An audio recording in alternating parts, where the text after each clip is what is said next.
Hey, shh. Calm down. The show is about to start. Reese on the radio. Turn it up. Turn it up loud. Turn it up loud. It's like a dream come true. Turn on your radio. Reese is on the radio. Yo, let's get it. Due to the nature of this program, discretion does not exist. It's Reese on the radio. Right now on WTIC News Talk 1080. There you go. Yeah. How we doing out there? And happy Monday to all my scallywags, nutmeggers, all across the fruited plain. You know what time it is. It's Reese on the radio. On WTIC News Talk 1080. I will tell you this. You can fade it all the way out. He put in the.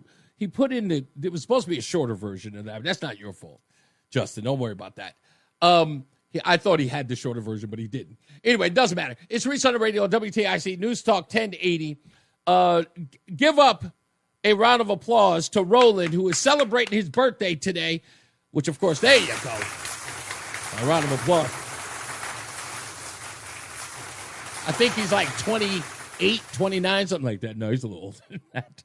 I don't even know how old Roland is. He's out celebrating his birthday with his family today. Justin is in the house. He doesn't talk all that much. I try to drag him in, but I always fail miserably when I try to bring him in to the convo. He is the constant professional on the program, but that's okay.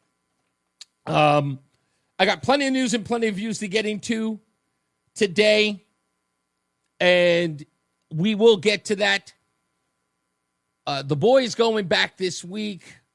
The wife's got to drive him to the airport. I'm going to miss sending him off, which is, to be honest with you, I'm sick of driving. I've got a long drive coming up in a couple of weeks. I'm already not prepared for that. It's going to be at least 3 days. I'm not looking forward to it. So I'm hoping not to drive any long distance anytime. We do have to go see her cousin. That's going to be about a 2-hour drive. But I just don't feel like long drives right now. I'm trying to get myself ready for that long drive when we finally come to Connecticut. And what's really got me miffed about driving is the fact that this weekend something happened that made me so mad, because I feel like if things would have gone my way, if they had just happened the way that I wanted them to happen, the incident wouldn't have taken place. And I'm trying really, really hard not to be upset about it. But I am a little ticked off. I had a car accident on Saturday. And nothing real damaging happened. It was a fender bender. It was not my fault. The bozo who's responsible was a trembling, oh gosh, I felt worse for him than I did for my car.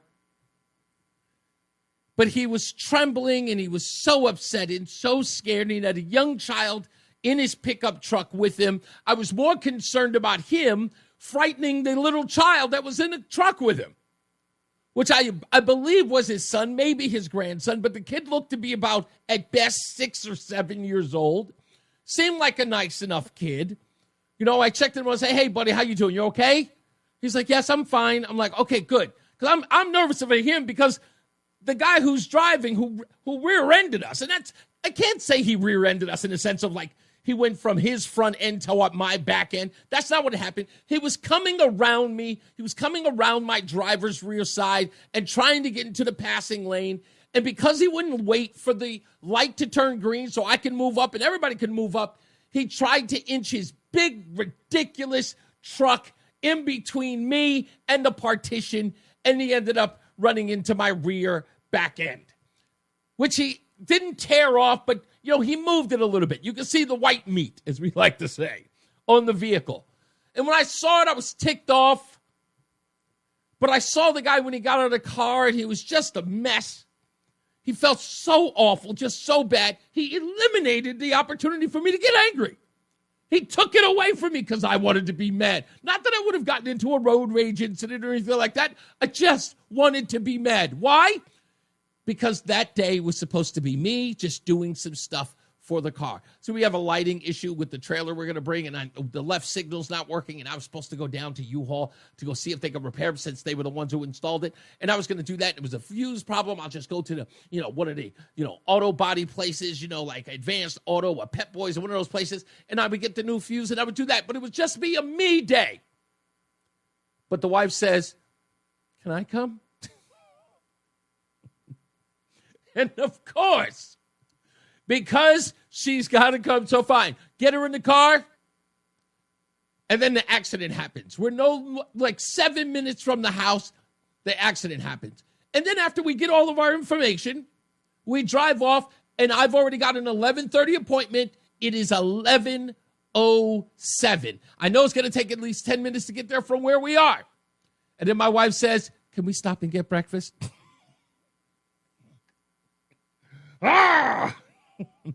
Sure, honey, absolutely. Where'd you like to stop? We can go to the drive-thru in McDonald's. Fine, no problem. We get to the McDonald's. The line's around the block. And I'm like, okay, fine, I'll just go inside. I go inside. No one's in there. I try to order. That's taking forever. People are standing in front of me, and they, it's like Murphy's Law. Everything that could possibly go wrong goes wrong. And it makes me late. And finally, I get there. Now, mind you, when I finally pull up to the U-Haul, it is 2 minutes until my appointment, to which I promised the guy I would be there early. I told him I would be there. I said, at 11:30 appointment, I'm going to be there early, so I want to be ready for you when you start. Well, sure enough, I get there 2 minutes later, and finally somebody walks in, and they get ahead of me, and they have to get a trailer, so that means I'm going to have to wait. So even though I got there on time, which I promised I would be there early, I ended up having to wait another 15, 20 minutes. Did you check the blinker fluid in the trailer? Shut up, Thomas. Chat room, you guys are a bunch of scallywags. Anyway, nonetheless, everything just went south. It just went south. And I'm ticked off. I'm ticked off. What made it worse was waking up this morning. And as I'm preparing for the show, I realized something about a lot of you folks, but you haven't been able to admit it. And I'm going to give you that opportunity to do it today. I woke up this morning listening to a bunch of people complain about not being able to get yours and my tax dollars to take care of their needs. I mean, screaming and hollering. And a bunch of people who are assisting them in doing it. Politicians, from the Chris Murphys to the Ned Lamont, who I saw on his live feed on WFSB this weekend, talking about all of the people who are going to be suffering under the government shutdown, which prompted me to write my weekly piece in Substack about why do we have so many people dependent on the government? Why do we have a growing number of people who are dependent? And the worst part is that they're not even grateful. They aren't even grateful. All we get told is what we're supposed to do for them. Don't you care about them? Don't you think those people need help? What's wrong with you? My question is, what's wrong with them? I don't ever hear any campaign of those people saying to us, the American people who pay for all of those things, ever. Not one damn campaign from these NGOs or from anybody where they do a commercial where even in Spanish, these people come back and go, gracias, America. Grazie. Thank you so much for all you do for us. Paying for everything from our health insurance to our housing to our school. Thank you so much. Nothing. I hear zero, zilch. But I get all of the nonsense about what I'm supposed to give to these people. Over and over again. I'm done caring about these people. The worst part is I'm sick and tired of caring about fictional people. I heard someone talking about, what about the person who's been here for 15 years who works in elderly care who might be taking care of your grandmother? Who's this person? Can you introduce me to these people? And why is it that Democrats can always come up with these scenarios of people who don't exist and they swear that they're out there? That I have to give my hard-earned money to mythical features of people. I'm sick and tired of doing that. What about the person who's, doing, a job that Americans just won't do and he's only trying to take care of his family? What about the person who's running away from his war-torn country? What war-torn country? Why is it they never mention the war-torn country? I don't hear them screaming and hollering, talking about people who are coming in from the, People's Republic of Congo. They're talking about somebody's coming from a South American, if not a Mexican country. But they're never a war-torn country. What war? Are they coming in from Venezuela? Is there a war going on there? No, they're just starving. Just say that. And is Nicaragua in the United States because they were starving? I doubt it. But I'm sick and tired of caring about them. I don't. They don't even have the audacity to say thank you. Not one. They won't say thank you. Can one person, just any of you, just say thank you, America? Thank you for paying for us. I actually looked this up. I went to go find out the amount of money that illegals actually pay into the system. And I ain't talking about rent taxes. That don't count. If they pay rent, they have to pay taxes. And I ain't talking about sales tax. That don't count. If you buy something, you got to pay taxes. We're talking about the actual tax revenue they bring into Connecticut. And you want to know how much it is versus how much money they get in health care? Check this out. The number of taxes immigrants pay to the state of Connecticut, according to published reports, is $119 million. They'll tell you it's $409 million when you account for rental taxes and for sales tax. Now, think about the difference here. If you eliminate sales tax and rental tax, they only contribute $119 million to the state of Connecticut. Do you want to know how much they're contributing or being contributed to their health care? $100 million. So in essence, it's a wash. All they contribute is about $19 million. Is that worth it? No. No, it isn't. And they don't even tell us thank you for that. They don't even cut campaign commercials saying to those people when they're telling us that we have to spend more money on these folks. Not even once have they bothered to put out an ad that says, maybe we should get these people to tell the American people thank you. So at least they are encouraged to help them, that there's a degree of gratitude. But no. Let me tell you, this is another thing. You want to hear something horrible? Here's the statistics that's going to make a lot of people mad. This is going to make them mad, folks. And I don't care. I don't care that it makes them mad. Because as I said in the beginning, I am sick and tired of paying for people who have showed no gratitude.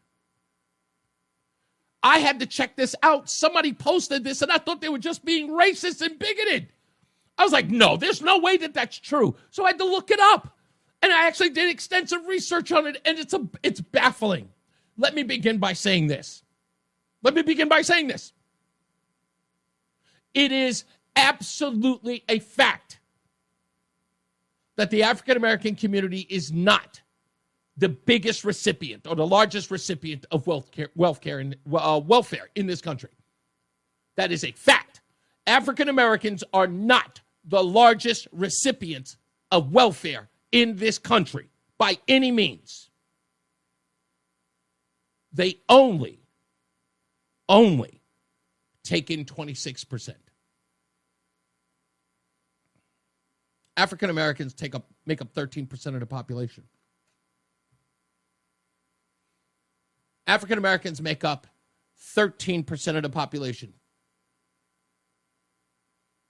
They participate in 26% of the welfare in this country. They contribute 6% of taxes. Okay? Say it again. They make up 13% of the population. They take 26% of welfare benefits. They contribute 6% of taxes into the country.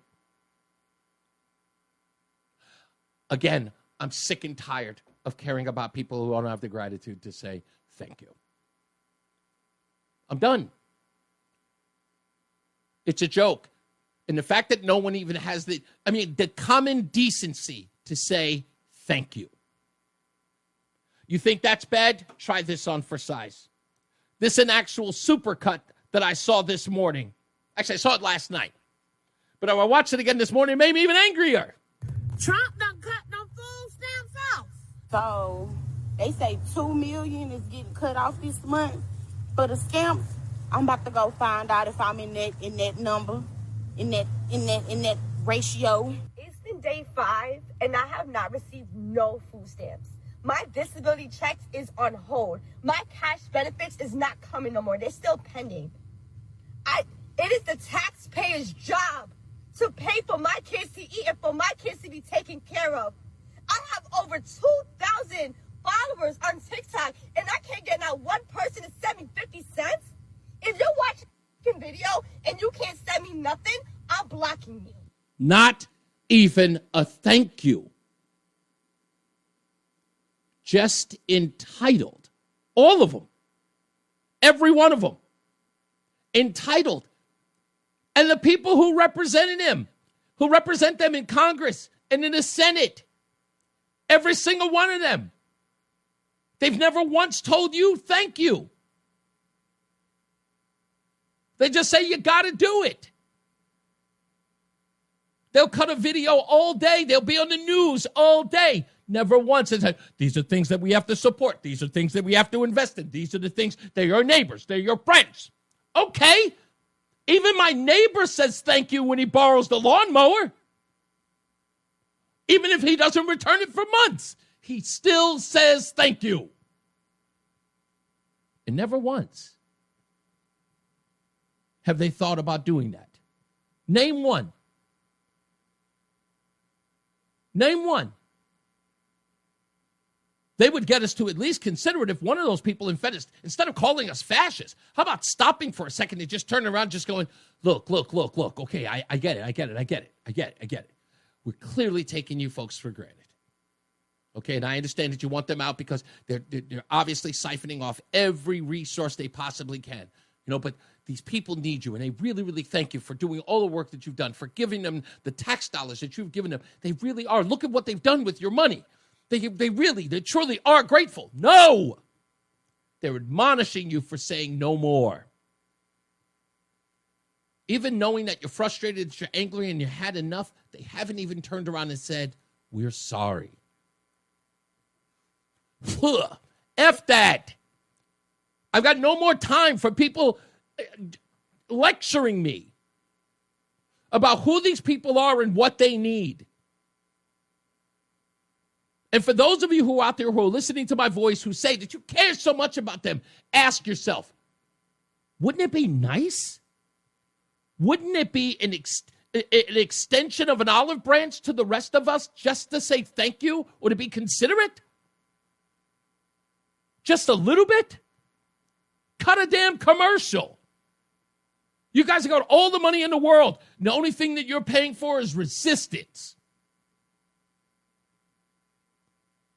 You say you want to tamp down the temperature? You want to get rid of the us versus them? Well, how about telling even your constituents, the people who are fighting for these people to stay, how about telling them thank you as well? Even after they've run through the streets and they've been arrested and been tear gassed and pepper sprayed by ICE agents, do you send them a thank you either? I doubt it. Because you're all ungrateful. We'll take your phone calls when we get back. Stick around. It's Reese on the radio on WTIC News Talk 1080. Reese on the radio is on WTIC News Talk 1080. And that's kind of the day that I am having right now. And I couldn't stop thinking about it over the weekend. and this sort of compassion that I think is good for everyone to have. Don't get me wrong. I think we should always be considerate of what others are going through, right? We have a saying, of course, in the rooms, there before the grace of God go I. Whatever it is I think I'm going through or whatever I think that person's going through, it could be far worse than it appears. And in that instant, when I got into the car accident, I was more concerned for him because he just seemed so nervous, so scared, so upset that I, in my own, which I could consider righteous anger, like I was put upon. I wanted to take that opportunity to be like, yeah, buddy, nice move. But saw the clear, it was a mistake. Of course it was. And I immediately recognized that. The world is so much better now that I don't drink. I'm telling you that. I mean it from the bottom of my heart. The world is a better place now that I don't drink. Because, again, my instinct was, damn it. Who wouldn't? You ever had, I'm sure any one of you have been in an accident that wasn't your fault or somebody, had an accident on you, so to speak. It's a natural reaction to be like, argh. And in that instant, I saw it, looked at it, and saw what the damage was. And something in me just went, it's not that bad. But there was the other part about me fighting. It was going, no, you could be angry that you have righteous indignation here, buddy. But then I saw him, man about my age, if not older, saw that he had a kid in the car, young man. And I just went, my softer side just prevailed. Oh, man, this is probably horrible for him, too. And then, of course, let me tell you this. Again, what really should have given me a license to be ticked off, a license, was when I looked at where his car hit mine, and he had so many scrapes and bumps and bruises on it, I couldn't find it. I couldn't find where my car had done any damage to him. It literally blended in. I didn't know where it was. There was no scar, no scrape, no nothing. And I kind of felt like he wasn't really affected by the incident. Only I was, which again gave me license to be ticked off. Chose not to. What's more concerned is like, don't worry about it, buddy. Listen, it's okay, man. It happens. You doing okay? All right, take a deep breath. You're good. And I waited there with him as my wife got the information. I sent him a text message, gave him a call, said, hey, listen, here's my number, blah, blah, blah. We'll deal with it with our insurance. They'll give you a holler when necessary. You okay? Yeah. So the young man is like, what's a kid with you in the car, right? He's like, yeah. I was like, hey, young man, how are you? He goes, I'm fine. I'm like, you sure you're okay? Yes, sir. Ugh. Completely melted. Fine, young man. I'm fine. Okay. Buddy, you okay? Shook his hand. The guy took my bumper, and I shook his hand. Which, again, just is... And the reason why I say this, why am I even talking about this? Because here's the thing, and I'll get into this later, about this Jay Jones nonsense in Virginia, my former state, is that when you think about it, at the end of it all, no matter what we say or what they say about us, we always end up doing the right thing or having the right response, of just deciding to be good guys, just deciding to be decent folks. No matter how much they accuse us of being haters, we always choose to be better. Because we're happier, we're calmer, we have good things going on for us, we have family, we have love, we have faith. All of those things. They learn so much after, like, they get to know us. But the worst part is that they take that for granted. And they say the most evil things about who we are. I'll get into that in a minute. Let me get to the phones. 860-522-WTIC. What's going on, Steve? Steve, are you there? Okay, maybe not. Try him again. Okay, let me see if I can get him now. Let's try one more time. Steve, are you there? Hello? Hey, Steve, what's Can you going hear on, me? sir? Yes, I can hear you fine. What's going on, buddy? Oh, okay. No, I'm just saying the leftists, they're based on anger, jealousy, hatred, ungrateful, laziness, not wanting to work. You know, everybody's got to pay my bills. You know, poor me. You know, and it's just like, I don't know. Sometimes when I see people out bumming money, I let them know where the nearest temp agency is that they could work and make probably like $500 next week. Right. But, you know, do you feel like I do that says, why is it that, and I'm surprised that no one ever brought it up, that no one has ever asked these folks, why hasn't anyone told us thank you? They keep telling us we need to pay, but why won't they say thank you for it? Because it is it's our tax dollars, it's our hard-earned money. You know, by telling us that we need to tax the rich or tax the wealthy more. Well, guess what? Even if we've done the job or we've done the thing that's made us all of this money that you wish to tax us for, why after you rob us, you never turn around and say, hey, by the way, thanks, man. You know, like, what would it cost you? It's crazy. I do have one other comment to make. What do you got? You know, Donald Trump, he's going to be forced into declaring martial law. He should have done that just before he left on 2020 because he has the power and the right to do that. And if anybody is being an insurrectionist, it's the guys on the left. This is a color revolution. This is what communists do to take over the country, what they're doing. This is color revolution stuff. Can I tell you, in the 3 o'clock hour, Steve, I don't want to, because I don't want to get ahead of this. In the 3 o'clock hour, in the stupidest thing I've read today, a famous actor and director makes your point. In fact, he literally lets the cat out of the bag on what's going to happen in November of next year. And it's absolutely astonishing because it was first said by Gavin Newsom, then it was repeated by Governor J.B. Pritzker. Now this actor and director is saying it as well, and I think I just figured out what's going to happen next year. And it will be exactly as you describe it, a color revolution that's indicative, I mean, literally carbon copy of the communist China.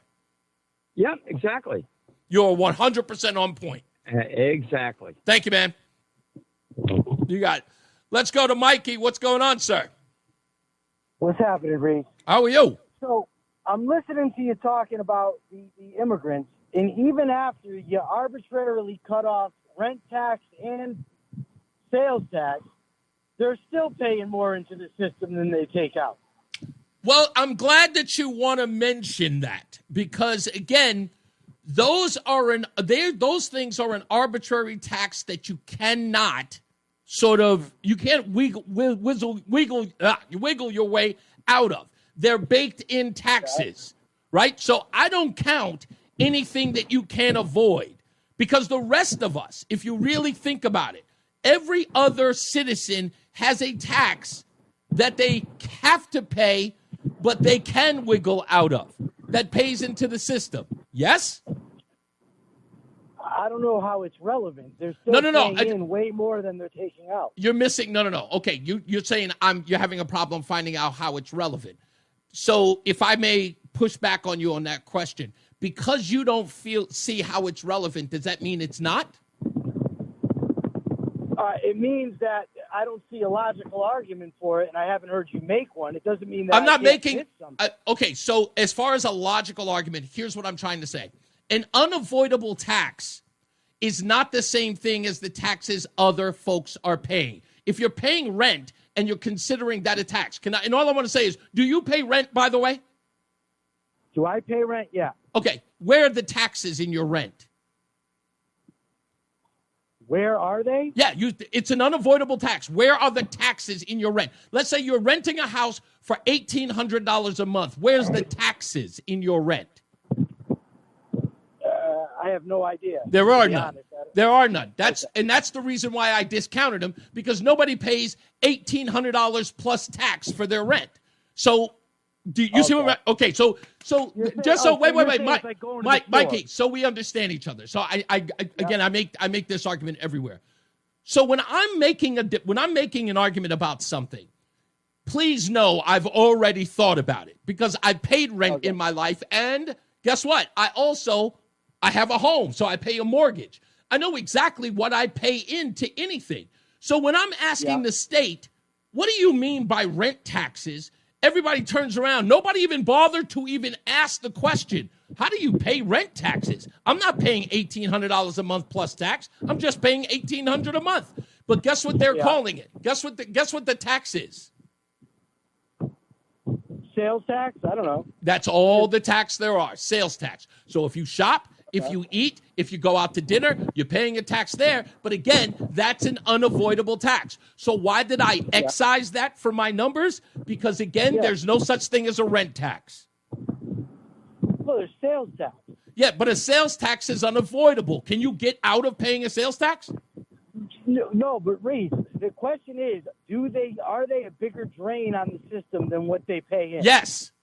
They are not. $19 million is the difference. And we're talking about health care. Not if you include the sales tax. Well, let's go one step. Okay, fine. Let's go one step further. How about this one? Let's go one step further.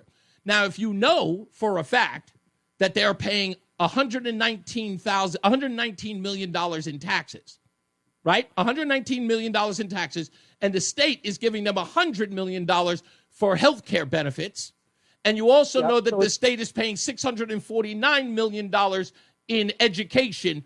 Even if they were pulling in the sales tax and the rent tax, we would still be paying them $200 million more. You don't think I did the numbers here? Wait, hold on. You're saying they pay $600 million to send them One to school? out of $1.3 billion the state paid towards illegal immigration.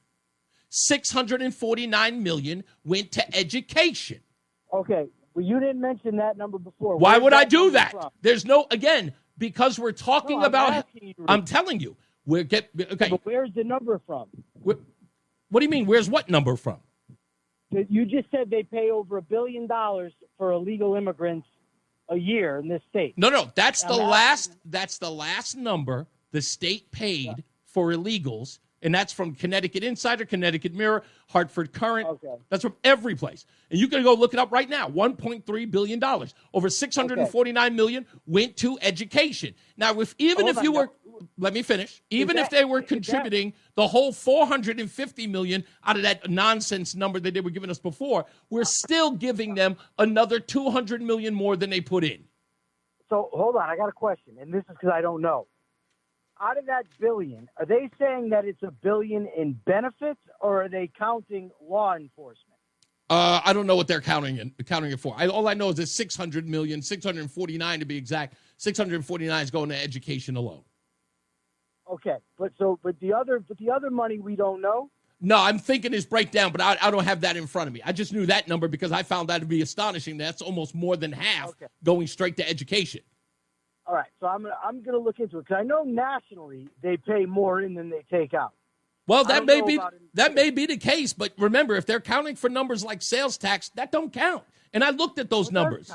No, it doesn't. Well, there's no federal sales tax anyway. Yes, there's no federal sales tax, but there is a state sales tax. But again, you can't avoid it. It's not like they could weasel out of paying sales taxes.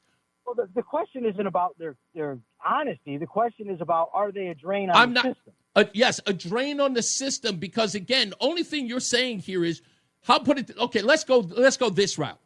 If they are getting public benefits and they go shopping with said public benefits and they're paying a sales tax, are you telling me they're contributing more than what they're getting? If they're using their food stamps to pay the tax, you mean? No. If they are, first of all, they're getting subsidized far more than just food stamps. If they are I'm being clear. If they are being subsidized and that money is paying towards the things that they purchase, be it clothes, be it food, whatever the case may be, whatever they're paying in or what they're given, are they paying or are they contributing the same amounts in sales tax? The answer would be no. Okay. Because if I provide them with $1 and they're paying $1.08 in taxes, right? $1 plus 8 cents in taxes. The only thing that they're contributing back to the dollar I gave them is 8 cents. Yeah. Okay, so that's my methodology. Okay, but do we know that that's the way that the methodology of the people who stack up the numbers you have? No, I did the numbers myself, and it's real simple. They don't pay in more. They don't pay in more than we give them, is what I'm saying. That's the only point. Okay. Yeah, but and what I'm saying is, on a national level, I know that they I'm not pay talking in more than they take Okay, out. well, you can make that argument nationally, but I'm not making an argument nationally. I'm talking about Connecticut. But on the state level, I'm wondering the methodology that you're using. If you're saying that if they get $1, say if they get all their money from the state and they'll go spend it, and then that is the money counting toward the sales tax, then of course they're not contributing. But I don't know if that's the methodology of the people that are taking the numbers down.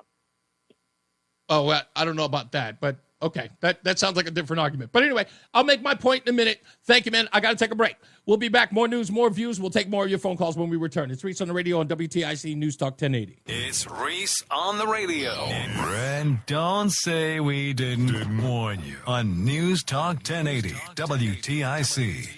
Jason's in the chat room made a very, very great point. And it is really, really simple, right?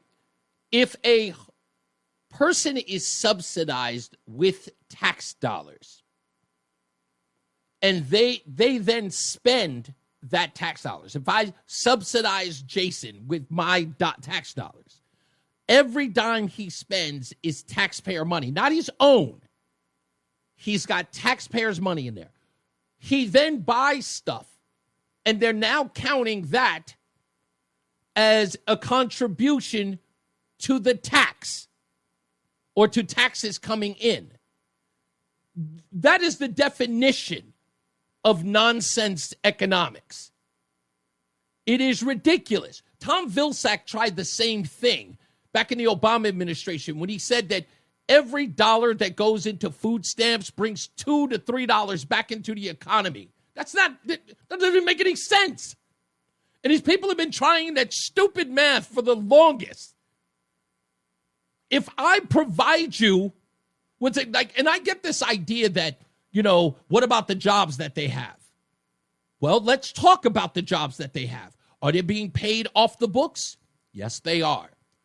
So what are you accounting for? They have no means to backlog, or to backcheck any of the finances that they have. The only means of their spending is through taxpayer dollars, the money that we provide to them. So they take money off the dole and then they pay into the system. You're counting that money twice. Remember, you might remember this argument. I'll go this way. It's the big argument people have about capital gains taxes. And that is, your salary is taxed. And then after your salary is taxed, you take your salary, taxed salary, and then put it in the stock market and invest with your already taxed dollars. And if that money grows and you wish to remove it, it is then taxed again. And as many people say, that is being taxed twice. And in counting it twice, as it should be, taxable income has already happened. What I do with it thereafter is my own business. But they are treating it like you would if you went to a casino. You run the risk, you have to be taxed for actually benefiting from said risk. So my question is this. If a person who's getting tax dollars from me, right, he's getting tax dollars from me, then spends that money and it is taxed, how are you going to call that a contribution by said recipient of tax dollars? That's not the case. That's not what's happening. And so to call that as some sort of net contribution, it isn't. It's just literally circling the money right back to government. Does the word slush fund sound familiar? And let's forget about the money that they are also given where part of it goes back to their country of origin. Because that happens because it happens with the wages that they make at their jobs. They send half their salary, sometimes just a third of it, back to their country of origin. That's a fact. We all know that. So this counting is like, well, they are contributing. How? How were they contributing? They created nothing, no wealth at all. They're just siphoning off the rest of us. And which brings me to the point is, just say thank you. That's all. Please stop trying to mesmerize us with your fancy math. That makes no sense. You have a subsidized lifestyle that you then pay back into the system. You're only delaying the process of my tax dollars getting back into the coffers of government. That's all. You just circumvented the whole process. That's it. So, that's the point that I was trying to make. And bigger than that, how about just thank you? Can you say thank you? Instead of making all these proclamations in the chat room, can you say thank you? Thanks, guys. We appreciate it. When we come back, we've got headlines. We'll also talk about this Jay Jones text scandal in Virginia, my former state. And we'll break that down and what you need to understand about that. Let's get to the newsroom. Dave Mager, he's in for John Silva in today. We'll be back. It's Reese on the radio. So just ready. We're back. It's Reese on the radio on WTIC News Talk 1080. Let me read a couple of comments in the chat room for those of you who listen in your car or in your office or even in your home. I know some people do some chores around the house listening to the show, and we love you as well for always listening to the program. So people are rambling on about a whole bunch of things that have nothing to do with the topic in mind. But if you missed the opening monologue, that may be the reason why. If you come in late, you immediately start chiming in about stuff that you don't get. And it's like, I don't get what he's saying here. You got to come in early. That's what the opening monologue is about. All right? Show starts at 2. Show starts at 2. So don't opine about stuff you don't recognize or you don't understand. But I'm here to help you. I don't mind recapping. That's also why we do what happened was at 5:30. So let me break it down for you so people who can understand. 1, if you don't understand how benefits work, then maybe perhaps you should get out of the conversation. You're looking at tax dollars going into the pockets of what you consider are the indigent or people in need who are, can't get a job, perhaps need health care, need food, can't get a job, poorly educated outside of the workforce. Understood. May have other disabilities. Completely understood. But there are people who are fleecing the system. There are people who came into the country recently, and you know who they are. Because if you were paying attention, you saw how many times we reported on people coming in on their EBTs with $13,000, $14,000, $16,000 on there, when actual citizens who had been on the dole for quite some time in other neighborhoods could never see that kind of money being put inside an EBT card. You know it, it was there. And turning it now into some sort of despicable claim of how much disrespect we have for immigrants. Nobody has any disrespect for immigrants. Immigrants come through this country all the time. Immigrants come into this country and they are fantastic contributors to our society. They have made our country a better place. What you are conflating are bums. That's the problem that you have. Because you think all immigrants are alike. You see them as one big happy blanket. If they're an immigrant and they're fleecing for the rest of our tax dollars, they just deserve them.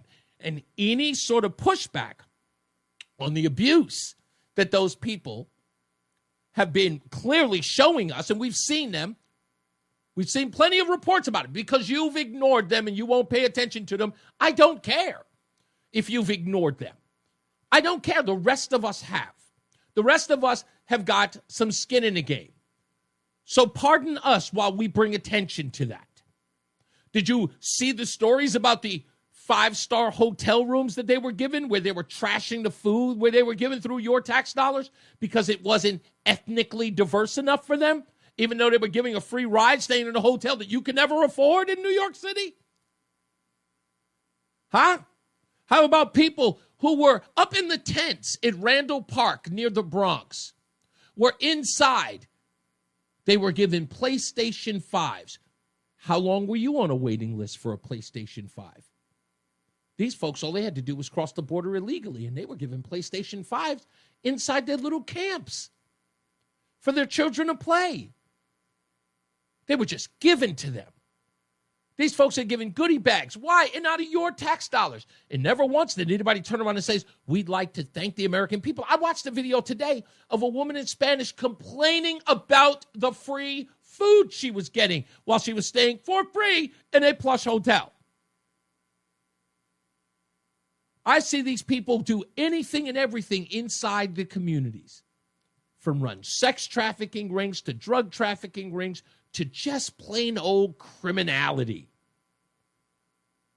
completely terrorizing these communities that they've been put in. And never once has anyone said, thank you, America.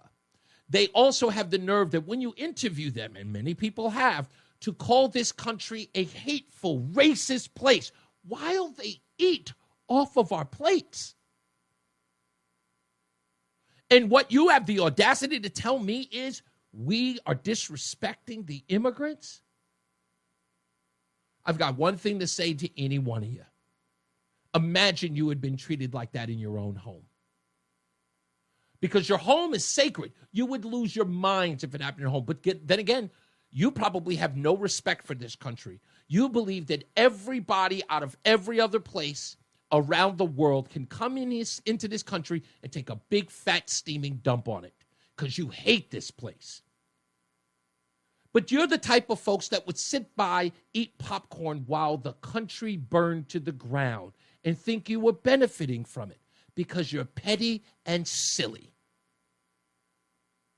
So while the rest of us who've invested something in this country, who give a damn about it, who do not want to see it burned to the ground, let us vex. You, seriously, step aside. Don't, in fact, criticize us if you must. But please, we don't care. We don't care what you think about what discussion we're having here. Oh, disrespect to God. Did you come into this country and put your kids through school? Are they contributing to our society? Good on you. Now, if you came into this country and you contribute, if you came into this country and you raise kids in there and they are contributing, if you've never been on the dole and you actually rose to the occasion and became an American, a real American who actually put skin in the game, join the rest of us. And if not, step aside, back away. You can rabble-rouse all you want, but don't tell us how we're supposed to behave. And don't think we're going to fall for the old banana in the tailpipe about how disrespectful we are. You don't want this fight. You don't want to be a part of it. You want these people to take a big, steaming, piley one right on the country. You are applauding that. You can't wait until America gets its comeuppance. Fine. That's okay. We don't need you. We never did. We're not looking for your support. We haven't even begged for your support. Normally, we would tell you to just shut up and we'll take up for our country. But no. You can keep talking. We'll realize the more that you open your mouth, the sillier you'll look, the sillier you'll sound. But please, we're not falling for that game. Just so everybody understands. Nobody cares. And this nonsense about empathy. For what? Empathy for what? For bums? I've got no empathy for a bum. I don't. And that's the part that you're not understanding.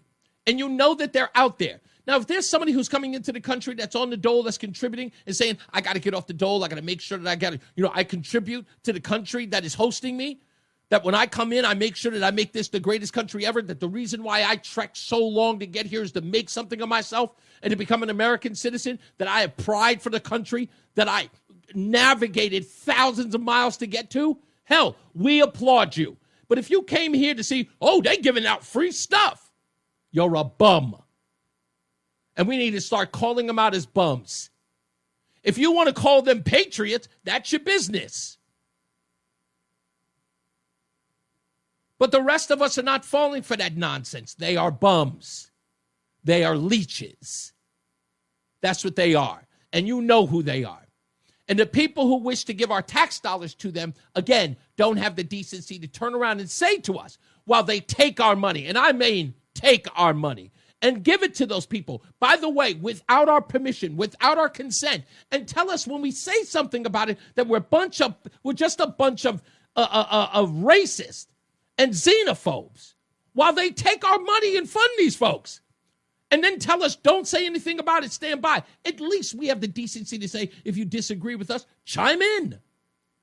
But we speak up and we say, look, we've had enough of being used and abused and taken advantage of. And you tell us, for our trouble and all the money that we give, shut up, you racist bigot. And you think that we're supposed to take kindly to that? We're just going to sit by and just go, yeah, take more. Slap me in the face. I'll have another. I don't care who it is. And this is not a conversation with just about immigrants or illegals in the country. It has nothing to do with that. It has to do with all bums. All bums. And you know who they are. You see them on the videos all the time, coming from Costco after using it with their big, giant cases of grape Kool-Aid. Angry at the fact that their food stamps are being cut off. They're going to cut off our food stamps. They're going to cut off everything. You're supposed to be taking care of us. Not even a thank you. They don't even bother to beg. So forgive me if I don't care. I've had enough. Ugh, and it only takes a minute. Okay, let me tell you what Jesus would do. Jesus would say, hey, there's some water over there. There's fish in it. What do you think? Jesus was going to keep walking out on the water and bring back the fish for everybody? You think that's what Jesus would do? Do you think Jesus would just keep going out there or just make the fish just fly out of the water and just put it on everybody's plates? Is that what Jesus would do? Please don't bring in Jesus. Please don't. None of you know Jesus. And if you did, you wouldn't recognize him. You know nothing about Jesus. And please, this isn't about Jesus. This isn't about religion. This is about common sense. It just is. Now let's get the headlines.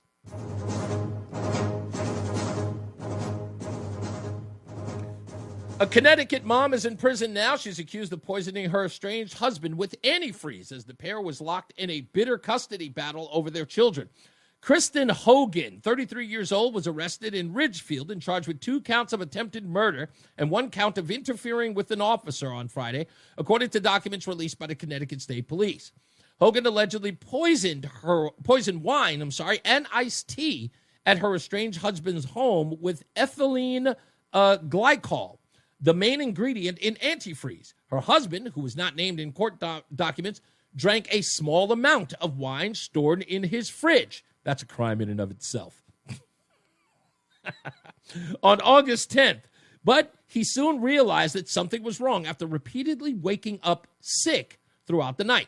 The next day, he continued to vomit and feel ill, so he called his father, who advised him to have his mother, who was nearby, check on him. His mother arrived and found him slurring his words, staggering, and vomiting, then immediately rushed him to the hospital. At the hospital, doctors initially suspected a stroke, but after monitoring his symptoms and identified the signs that he had ethylene glycol poisoning, detectives seized the wine and submitted it to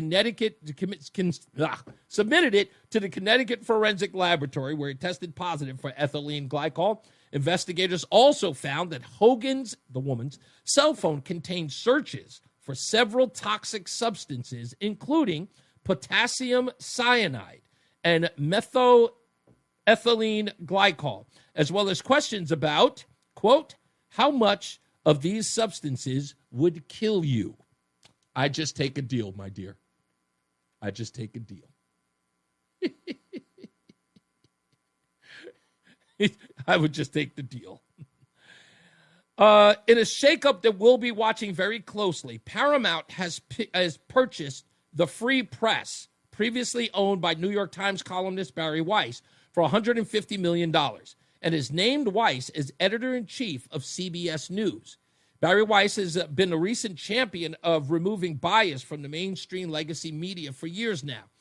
It'll be interesting to see what changes happen in the coming weeks, because you know that, after that whole debacle with the paying of $16 million to the Trump administration for the Kamala Harris 60 Minutes debacle, that now with Barry Weiss in charge, that there's going to be some editorial changes in the newsroom. So people are expecting there to be sort of a fair and balanced approach to CBS News with Barry Weiss at the helm. People at Paramount are crazy. CBS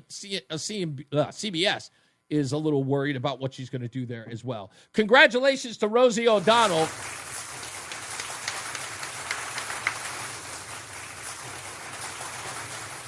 You probably say to yourself, what? Rosie O'Donnell has revealed that she is applying for Irish citizenship after living in a self-imposed exile in the country since the beginning of the year in protest over Donald Trump's second administration. So good luck to you, Rosie. We're happy for you. And now let's get to the stupidest thing I've read today. Yes,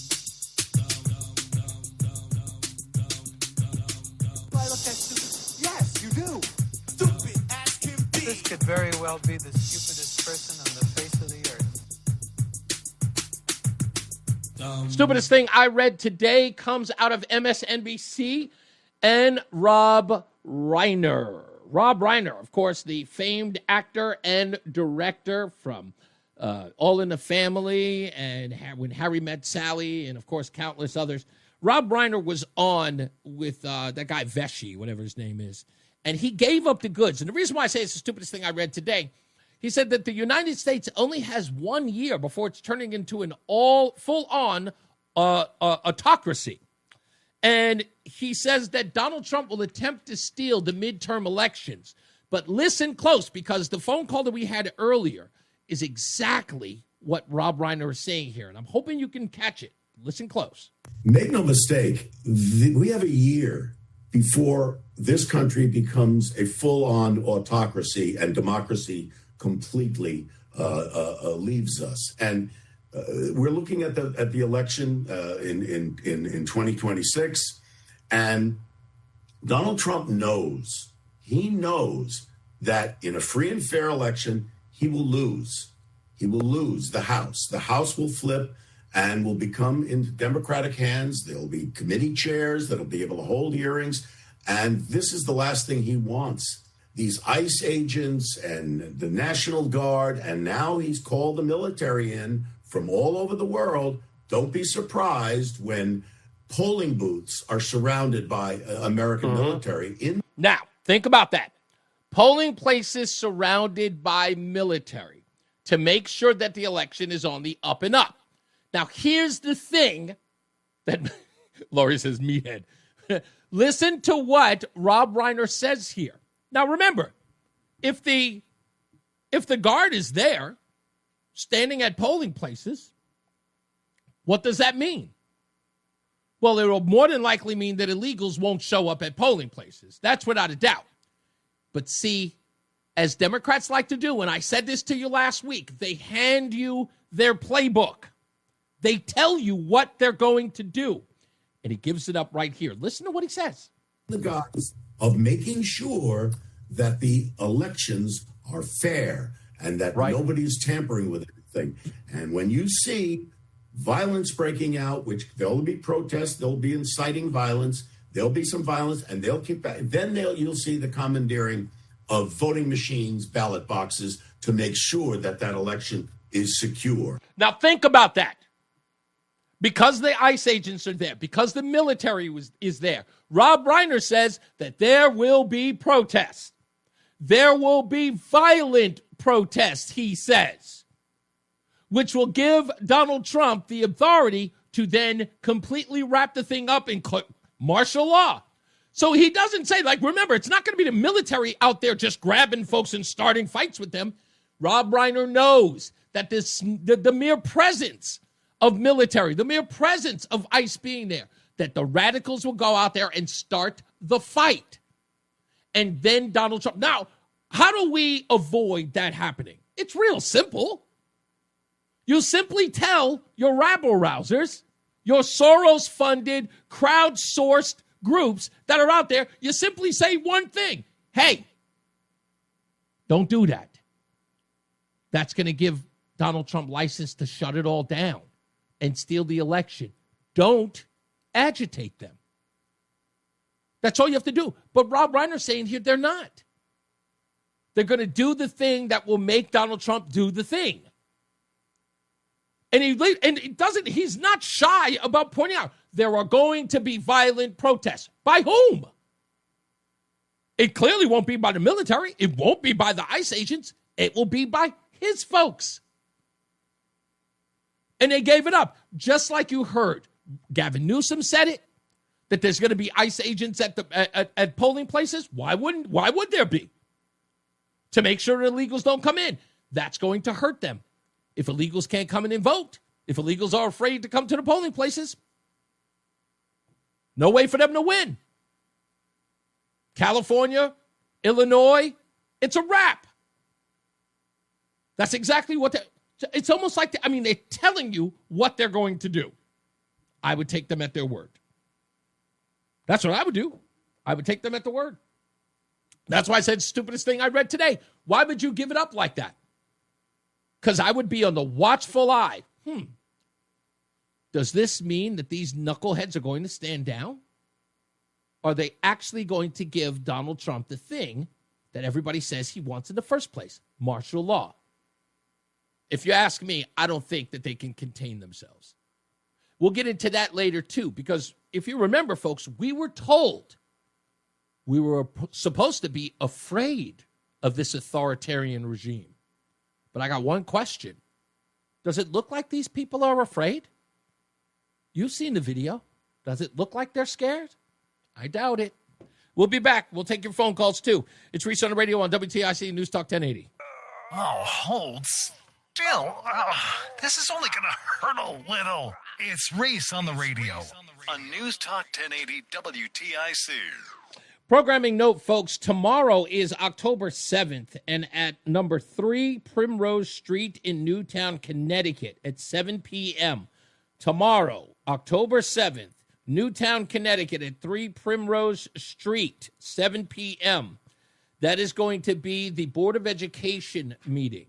Now, why am I mentioning it? You might remember that we talked on this program to Wendy, who is one of our great supporters here in the chat room most of the time. She told us about the Newtown Allies for Change. There will be plenty of people there and opportunity there to talk about the current state of this organization, Newtown Allies for Change. People are upset about it. People are upset about the behavior of this group, what they've done to the community, what they've done to individuals, in their business owners and the like. A lot of people are referring to them as sort of a mafia, if you will, an organized crime family in some cases, in the bullying tactics that they have inflicted on many of the residents in Newtown about racial equity. But they've done nothing more than spread more and more racism, according to the families that have been outspoken about it. So tomorrow at 7 p.m., community leaders, members of the community of Newtown, if you have been affected, want an opportunity to speak up about this, you need to go to this meeting. It happens tomorrow at number 3 Primrose Street in Newtown, Connecticut at 7 p.m. That zip code, by the way, is 06470. If you're looking, we're going to put it in your GPS. So tomorrow at 7 p.m., please do that. I will be talking to whomever's available to talk about the meeting thereafter. So I'll coordinate with you. Wendy, if you're there, I'll talk to you as well. And we'll see if we can get you on the show. If not, maybe we'll get Kathleen back as well to talk about it. Let's get to the phones. 860-522-WTIC. Thanks for holding. Bob in New Haven. What's up, sir? Oh. Hey, Bob. How are you? Can you hear me? Yes, perfect. What's up, sir? What's going on with this Charlie Kirk and Candace Owens? Because there are some things that seem sketchy about that whole situation, but no one seems to be talking about it. Can I tell you why that I don't think that they're talking about it? And this is something that has irritated me for a bit now. We've had over the last year so far, I can even go so far as to say within the last year and a half, we have had a lot of revelations in our body politics and in government. We're finding more and more information about things that we have been lied about, conspiracies that have now proven to be true. And now what I believe is happening is what's called a conspiracy culture, where everything is under the scrutiny of a conspiracy. No matter what the event is, it's never just the event. There's something mysterious behind it. And it is this, I want to say, a zeitgeist that has sort of become our, like, not even politics. I think socially, that nothing is what it is. Somebody says they're getting married. Well, there's a secret story behind that. Charlie Kirk's assassination. But there was a picture of him here, and he was wearing different clothing. And was the bullet, did it really stop inside the entry wound? It's a whole bunch of stuff where people are marketing off of it and getting paid off of it. And I want no parts of it. As soon as, and even Courtney, you guys remember a couple of weeks ago, she called up here and was trying to make an Epstein association with Charlie Kirk's death. And I'm like, nope, not going there. And of course, that quickly died. So what you're seeing is sort of a byproduct of that zeitgeist. Yeah, and people are ridiculing Candace Owens, and there's some things I look at her, and I try to look at it with an open mind and say, I don't think it's crazy asking for a full investigation, or was there other people, or they already seem like they had this guy in jail, locked away, and getting the death penalty. And yeah, like, but there's, whoa. Again, but listen, there is, and I've said this a long time ago. I've got nothing against Candace Owens and her hustle. I'm nothing like her. People have tried to go like, oh, you're like a Candace Owens. I'm like, I've been doing this before Candace. Candace just recently became a Republican. I've been a Republican since I was 10. That's over 40 years now. So I'm not this person to just go along and get along just because this one's that one. I don't care about people like Candace Owens because she's got her hustle and it is absolutely immaterial to mine. So if that's how people are interested in her or she's got, listen, if her stuff turns out to be true, God bless her, applaud her, thank you for bringing to it. But I'm just not, it's not my cup of tea. That's all. Gotcha. Thank you. You got it, boss. Thank you. I appreciate you holding, by the way. Let's go to, you know what? Let's get this out of the way. Yes, Bob. How are you? Yes. Hello, Reese. Yeah, I'm glad that you, thank you for picking up my call. Yeah, you were mentioning about the Bible. It's, a lot of people don't, want to stick their neck out because otherwise people think you're crazy when you mention that. But if you don't mind, can I recommend a verse that people could read? I didn't say anything about the Bible. I just said, please stop injecting Jesus Christ into my diatribe, saying, what would Jesus do? But there's a verse in Genesis, if you don't mind, 19.22, and there's a verse 22 through 33, and and there's a city called Sodom, Sodom, and the Lord, I'm not no royal, whatever, but it seems. The Lord asked Abraham to do something, to go to a city not sodomy, Sodom, happened to be wherever it was. I don't know the zip code, or I don't think there was one back then. I can't. Hello, Ralph. How are you, sir? Hanging in there. I have a couple of questions for you. Yes. First one, Reese, what do you think would happen if the Democrats and the press, if the Attorney General in Virginia was white and said it about a black man? No. Don't steal it from me, Ralph. I haven't gone there yet. I'm about to go into it. I'm taking all the phone calls from it. Ralph, do me a favor. Call me in the next hour. I promise we'll talk about it. Will do. All right. Let me get to Lori real quick. Lori never calls this early. Hello, Lori.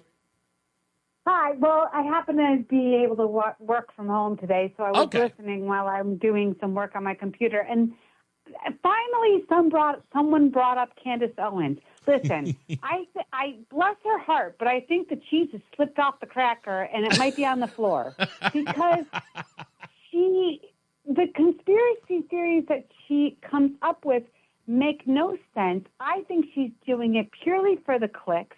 She's clearly become entirely anti-Semitic for no reason. Actually, it's probably I'll leave it. I'll just, for no good reason. I'm just going to put it that way. You know what? And listen, I totally understand where you're coming from because, again, when she was doing did you watch her when she was doing the deep dive into Kamala Harris's genealogy? like her background and her family? Did you? I watched that. No. Roseanne and I watched every episode religiously, and it was good. It was good. And once it was over and the election was over, we haven't watched her since. Like we both looked at each other and just went, yeah, I guess there's nothing to go back to. And everything that I've heard about her as of late has been, as you just described, it seemed like clickbait to me. And you know me, I know that stuff. I can see that stuff a mile away. Yeah. It's unfortunate, and it's really disappointing because I feel like when she came out, she started out so strong. She was with the Daily Wire. Right. She was doing really, really well. I thought, and she made sense with a lot. She was very cogent with a lot of her arguments. But since, I don't know what happened, but girl needs to get a grip and wash her face or do something. I think what's going on with her is that there's a desire for her, and I really do believe this. Candace Owens needs to be independent, and she needs to be a brand of herself. And what models she is emulating, I guess, for lack of a better word, and this is going to come out of the blue because you never would have thought about it. What Candace Owens is doing is very similar to what Wendy Williams did in radio. It is literally that's the same. That's a really good connection. Yeah, do you know about Wendy Williams back in her radio days before she did her television show? Did you follow her at all? Because I know it was in New York. Well, she used to talk about her radio show all of the time, right? And I got a kick out of her when she did her TV show just because she just made me laugh. Yeah, So either Candace Owens is a brilliant businesswoman going for the clickbait and trying to make as much money as humanly possible, but why would you? I guess my thought is it makes no logical sense to me, and maybe my brain just doesn't work this way, but why would you allow your reputation to become complete mud? But if you think about it, she's not talking about the things that she used to talk about. When Candace Owens was brought to our attention, it was that she had come through this storm of being a Democrat all of her life and then having this epiphany that conservatism was the way. She invites all of these African-American, thought leaders and influencers and brought them to the White House to meet Donald Trump. He's our president. She accompanied him to Israel when they were first signing the Abraham Accords, and she was really riding on that fame and notoriety. And then you start watching our program today, and it's nothing about policy. It's all about gossip and innuendo and this person and infighting and all this other stuff. When I listen, everything I ever hear about her show has nothing to do about the stuff that Charlie Kirk was famous about, Matthew Knowles at the Daily Wire, or Matt Walsh or even Ben Shapiro for that matter, the things that she was literally associated with. Now she has gone into this whole place of conspiracy theory, talking about Macron's wife's genitalia. I know. Like it's nothing to do. Exactly. Again, so this is the reason why I say, and again, having competed against Wendy Williams in radio, and again, she is a peer and a friend. That is how Wendy Williams became famous, because what she did on her airwaves every day was talk about rumor and innuendo inside the music industry, and that became her bread and butter, which is very similar to what Candace Owens has turned into today. That's an awesome connection. Well said. Thank you. Well said, sir. I appreciate you. Well said. Thank you, Lori.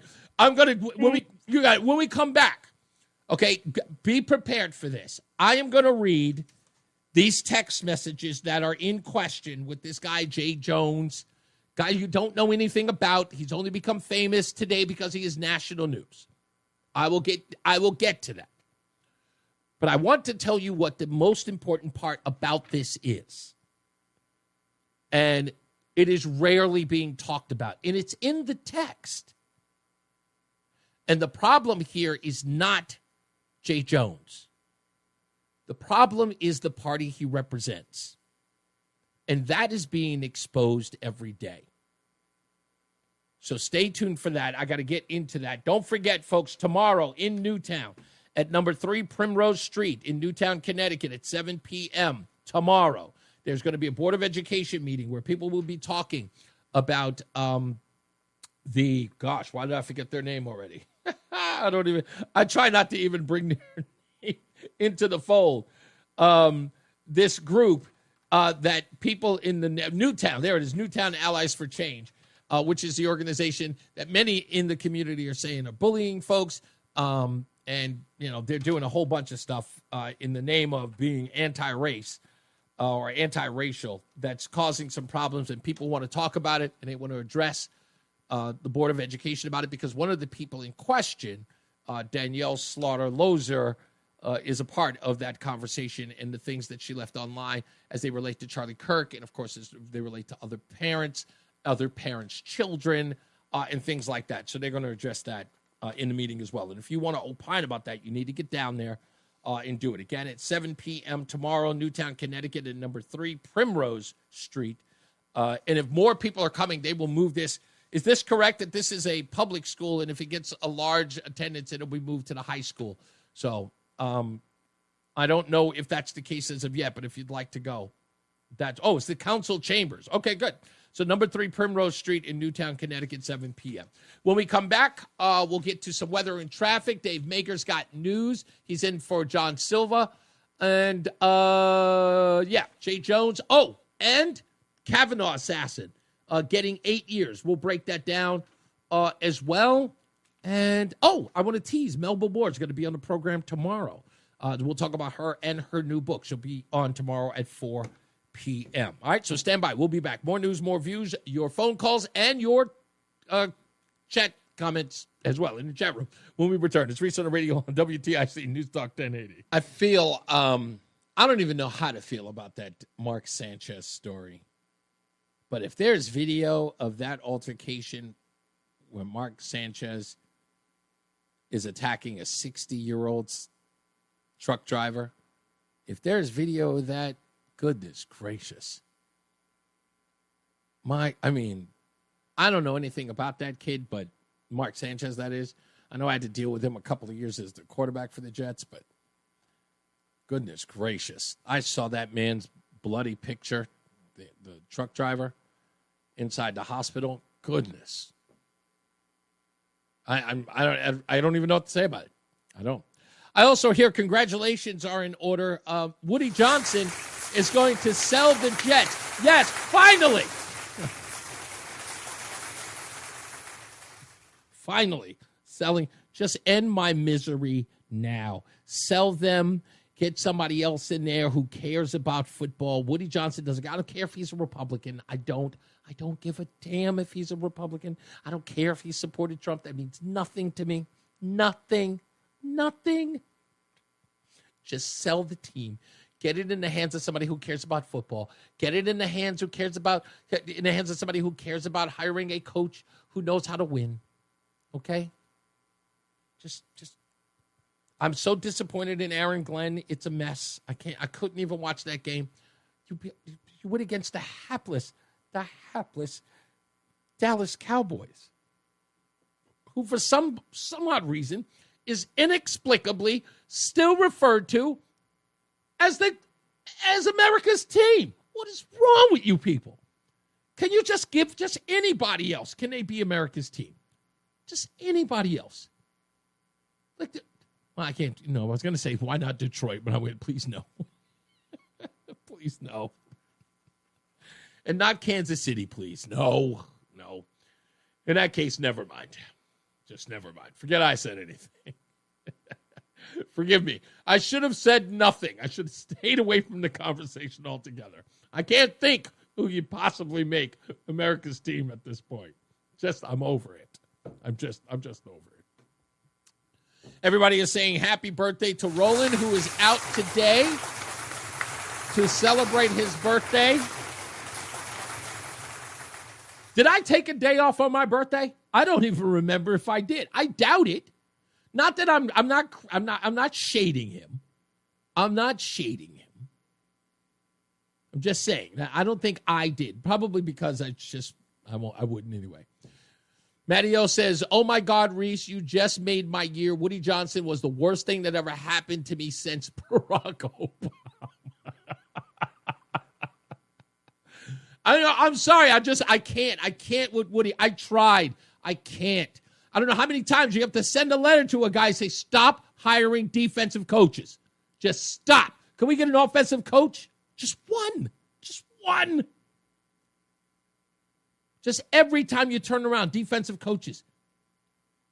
It's like the Jets are not going to score points this year. That's the whole thing. That's what they do every year.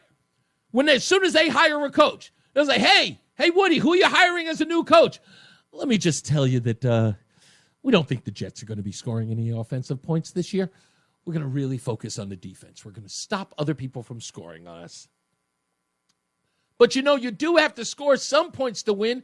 We'll get around to it. Just like they went from one defensive coach to another a defensive player for that matter. They don't deserve to win. They don't. They just don't. Anyway, the last defensive coach that they had that was worth winning, that guy retired on a napkin. Let's get to the BPS Traffic Center with Mark Christopher. I think he's there. Is he there? I'm right here. Oh, there he is. Hey, Mark, how are you? Happy Monday to you, sir. Stay locked in.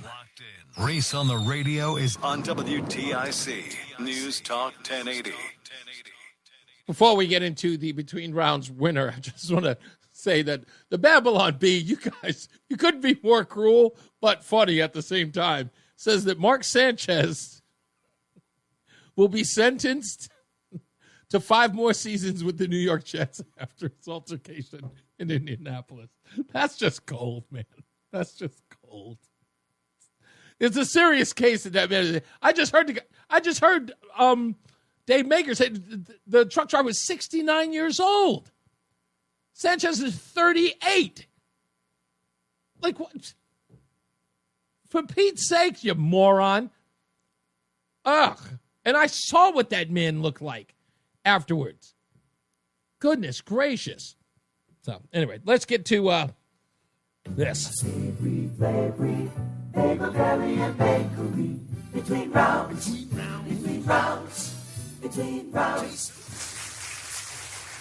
Congratulations, Ron B. He is in Bristol. He is today's recipient of the Between Rounds dozen bagels a month for 6 months, courtesy of Between Rounds, the Bagel Bakery and Sandwich Cafe, located in South Windsor, Vernon, and Manchester. If you'd like an opportunity to win, you got to go to reeseontheradio.com. That's REESE on the radio.com to enter. Make sure you put in your telephone number and your date of birth so that you can win. And you can go in there as many times as you like. We'll pick your name, and then we'll send you an email, and then we'll announce it today at the same time all the time. Let's get another check of weather and traffic. Bob Larson's got weather, and Mark Christopher. He's in the BPS Traffic Center. We got Melba Moore tomorrow, buddy. Melba Moore. Yeah. Bringing some soul into the show. No doubt. Hey, if you're heading... Reese on the radio, making sense of the news. Yeah, even when it makes no sense at all. Now on WTIC News Talk 1080. All right, folks, we are back, and we'll take your phone calls in a second, so stand by for that if you'd like to. The number is 860-522-WTIC, 860-522-9842. Hey, they're playing the trailer of that movie I want to see called Soul on Fire. I can't wait to see that movie. Very, very inspirational film.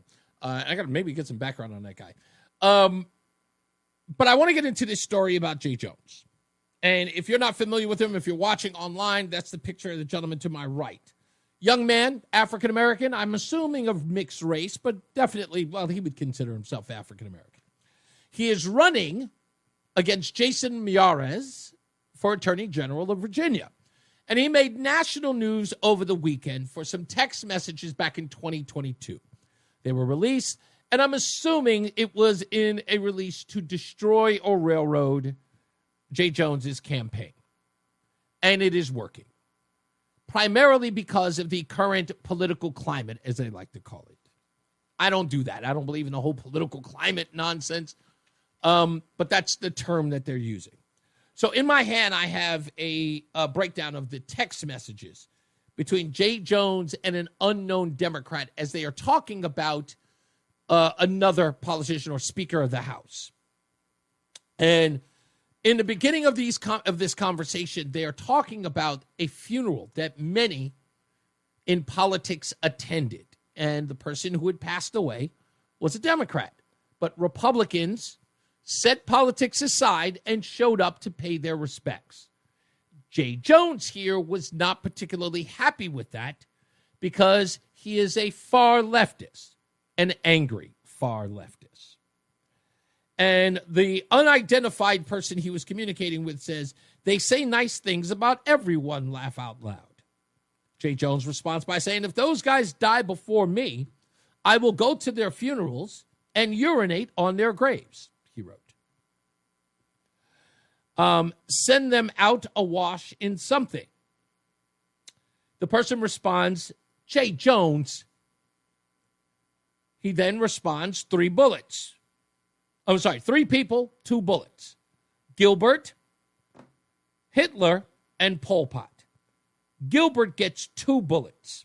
Spoiler, but Gilbert in the crew with the 2 worst people, you know he receives both bullets every time. So he is suggesting that one of his colleagues, a Republican, is worse than Hitler and Pol Pot and believes that he, Gilbert, should receive 2 shots. The person he is communicating with says, Jay, please stop. Jay's response is, laugh out loud. Okay. That person he's speaking to then responds, it really bothers me when you talk about hurting people or wishing death on them. So we know that that is something that he does. That is a behavior. That's what the person says. It really bothers me when you talk about hurting people or wishing death on them. You weren't simply asking questions, and you know it. He says, I genuinely was. I wasn't attacking you. I was trying to understand your logic. And saying in this, I guess they're having a back and forth about, look, people should get along. Anyway, you weren't trying to understand. You were talking about hoping that Jennifer Gilbert, the perverse man he was talking about, her children would die. And he says, yes, this is Jay Jones. I've told you this before. Only when people feel pain personally do they move on policy. He then further goes on, after a back and forth, then say this. I mean, I do think that Todd and Jennifer are evil. And they are breeding little fascists. Yes? They are breeding little fascists. That is what Jay Jones thinks about this particular political opposition, is that they are breeding fascists. What they think about you and I. That their opposition aren't people who have differences of opinion. They are fascists. That is a description of what they think of us. Do you understand that? Now, it brings me back to my opening monologue. This is the reason why they have no interest in saying thank you. This is the reason why they have no interest in showing some form of gratitude. This is who they are. They wish to steal from you, to take from you, and to tell you what for. To consider their position or else. They wish death upon you. They would sooner see you dead than exchange ideas. They would sooner see you in pain than debate you. Somebody was in the room talking about how somebody left the chat room. It's like, why are you leaving? The reason why they leave is because when their comments are being drowned out with reason, and when their so-called shame of you falls on deaf ears, they run. Because again, it's not an exchange of ideas. It's adhere or else. It's adhere or die. And when you talk to Democrats, those who have the guts to say, I'm sorry, this guy can't stay in the race. He just can't. That isn't to say that people aren't, I'd say, available to the idea that something like this can't stand. But where is the national uproar? That would have been the case had this been anybody else. I want you to think about this. If anyone else had been caught making these kinds of statements, wishing the death on children, what would have happened? They would have screamed and hollered to the rafters. They cannot deal with owning up to the fact that they are radical. They have a hate inside their heart that they cannot extinguish. They only wish to bolster and fuel because they are petulant and children. They do not know how to deal with their anger. They're just angry all the time. And in order for them to win, people must die. That's the way they look at it. That's the way they look at the world. Or at least you have to be under the threat of death. You have to be under the threat of losing your life, because then you will heal. If they had the opportunity, they would hold you by gunpoint and force you to accept their way of life. They would. You would ask them or beg them, can't you have a conversation? The answer is no. And everybody knows it's because their arguments are weak. Everybody knows that their argument lacks common sense. Everybody knows that in an exchange of ideas, they would be arriving unarmed. And I'm sorry, you're on the left. If you're getting angry, you're proving my point. I told you about a conversation I had last week when I'm talking on the phone, and the person who's on the other side of the phone is screaming at me emotionally, as if I were beating him to a pulp. Screaming and yelling at me as I keep my voice even tone. What are you screaming about? You just don't understand. You don't get it. Your life is in danger. And if you hear these people talk, listen to the way that they talk. Read the comments that they make. What do they tell you? People are going to die. It is dire. It is going to be a dictatorship. They're going to take our rights away. I thought it was crazy when there were black people running around talking about they're going to bring back slavery. I was like, you sound like an unhinged lunatic. Calm down. You don't understand. You don't understand. What is wrong with you? You have to calm down. And they can't. And even if it doesn't happen, even if it never happens, I mean, it's like the end of the world nonsense. Even if it weren't to happen, even if it doesn't happen, you would go back to them and say, didn't you tell us that it was supposed to be like the end of the world? Well, that's because we stopped him. No, you didn't. The day just went on. Everybody just went on. Everybody moved about the earth the way they moved about the earth. But everything has to be an existential threat because, again, these are mental patients. That's all. Petulant mental patients. Mini tyrants. They are the things they accuse everybody else of being. That's who they are. Because otherwise you wouldn't see the stuff that you're seeing in the street. Would you see these people screaming at ICE agents, confronting them? Just ask yourself, on a logical plane, just hear me out for a minute. Hear me out for a minute. During the George Floyd riots of 5 years ago, ask any leftists about the appetite to murder people by the federal government and the police. Was at an all-time high.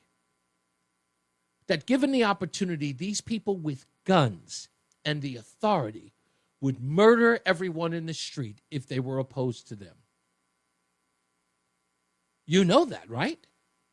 You know it to be true, leftists. Now ask yourself, rationally, take a minute, put down the meds. Look at Portland, Oregon.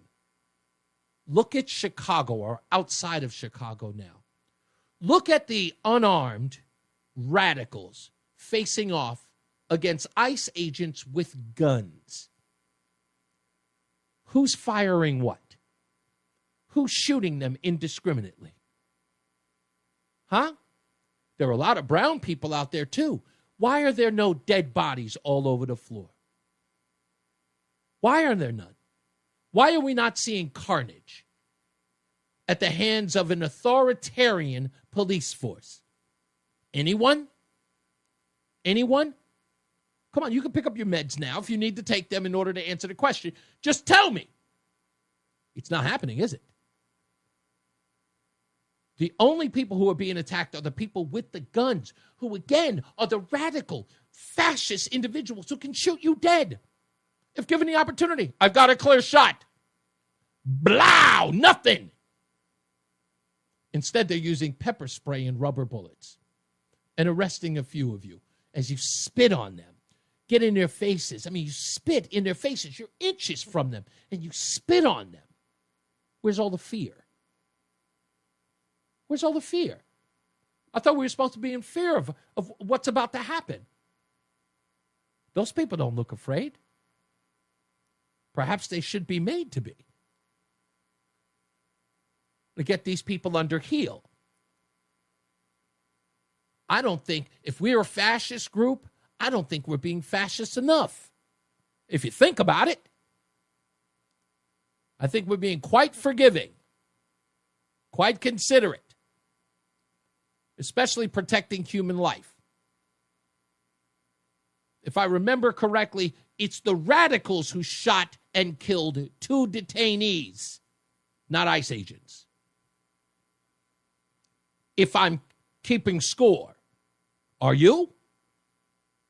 So when I look at all of this and I look at this Jay Jones thing, sure, there's going to be outrage. The guy, listen, that Virginia race is a wash anyway.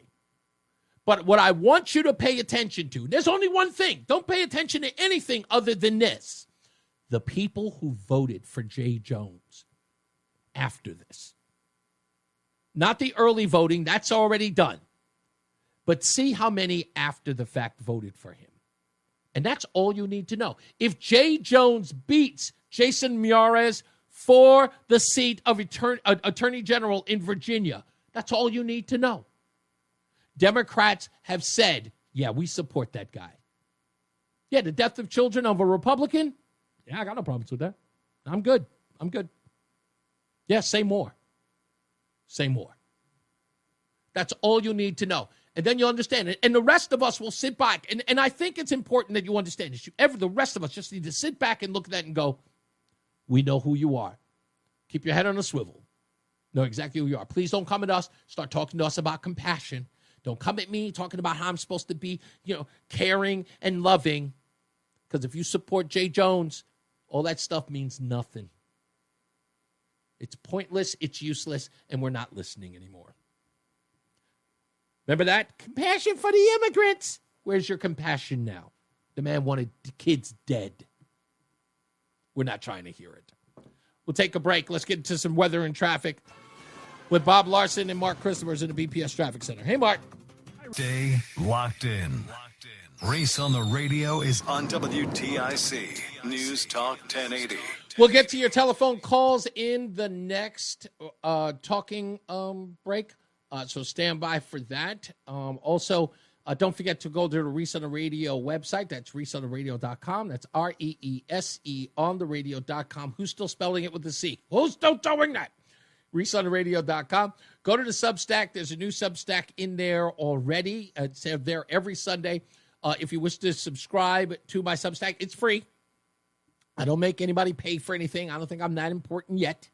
But I love writing. I love the stuff that I'm doing now. And it's also in the Connecticut Sentinel. So, again, I want to give them a shout out as well. They post it on Sunday.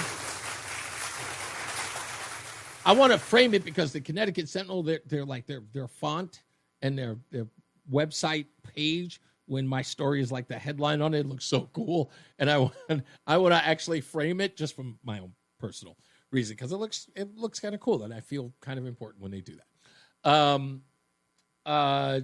So make sure you go there for that. Of course, the podcast is there, as well as go to WTIC.com for that. You can join us on Facebook and on X as well. If you are not following or friend of Reese on either of those platforms, on X or on Facebook, please go there now. It's in the top right-hand corner to do that. Also, we have a telephone number that you can call in. You can send a text message. You can call us and leave a message. All of that stuff is there. There's so much you can do on ReeseOnTheRadio.com. So go there now and, hang out with us. As I try to do more and more stuff to at least give you guys something to, interest yourself when you're bored. And you miss Reese on the radio like I miss you all the time. Also, I got a great question from a listener in the text, in the chat room on ReeseOnTheRadio.com. I want to read that in a second. But let's get to traffic and weather. Bob Larson, he's got weather. Mark Christopher, he's in the BPS Traffic Center, getting you home. Hello, sir. The hour that packs a punch. It's Reese on the radio on WTIC News Talk 1080. Let's go to the phones real quick. Tom is in Thomaston. Hello, sir. Hey, how are you? I'm good, sir. What's up? Two quick things. One, I think America's team now is the Green Bay Packers. The only team now owned by a billionaire, owned by the folks of the city. So that's and of course I'm a big fan too. I'm not going to lie. I thought that the Green Bay Packers were America's team during the Brett Favre, and if I may say so, a couple of years with Aaron Rodgers. I kind of feel like they were the team to watch. Yeah. Hey, when you're good, everyone loves you. That's right. That's why there's still so many Miami Dolphin fans, because they were, huge in the 70s. Yeah, true. And then hopefully the Packers look like they were undefeated maybe this year, but boy, they've really slipped his last two games. Yeah. But anyway, Candace Owens, I can remember calling Todd and saying to Todd, man, I wish Candace Owens would move back to Connecticut, because she's from Stanford, run for governor and straighten out this state.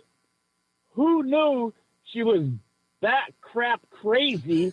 And, oh, my God, I have no idea what happened to that woman. I really do believe it is a brand change, a branding change.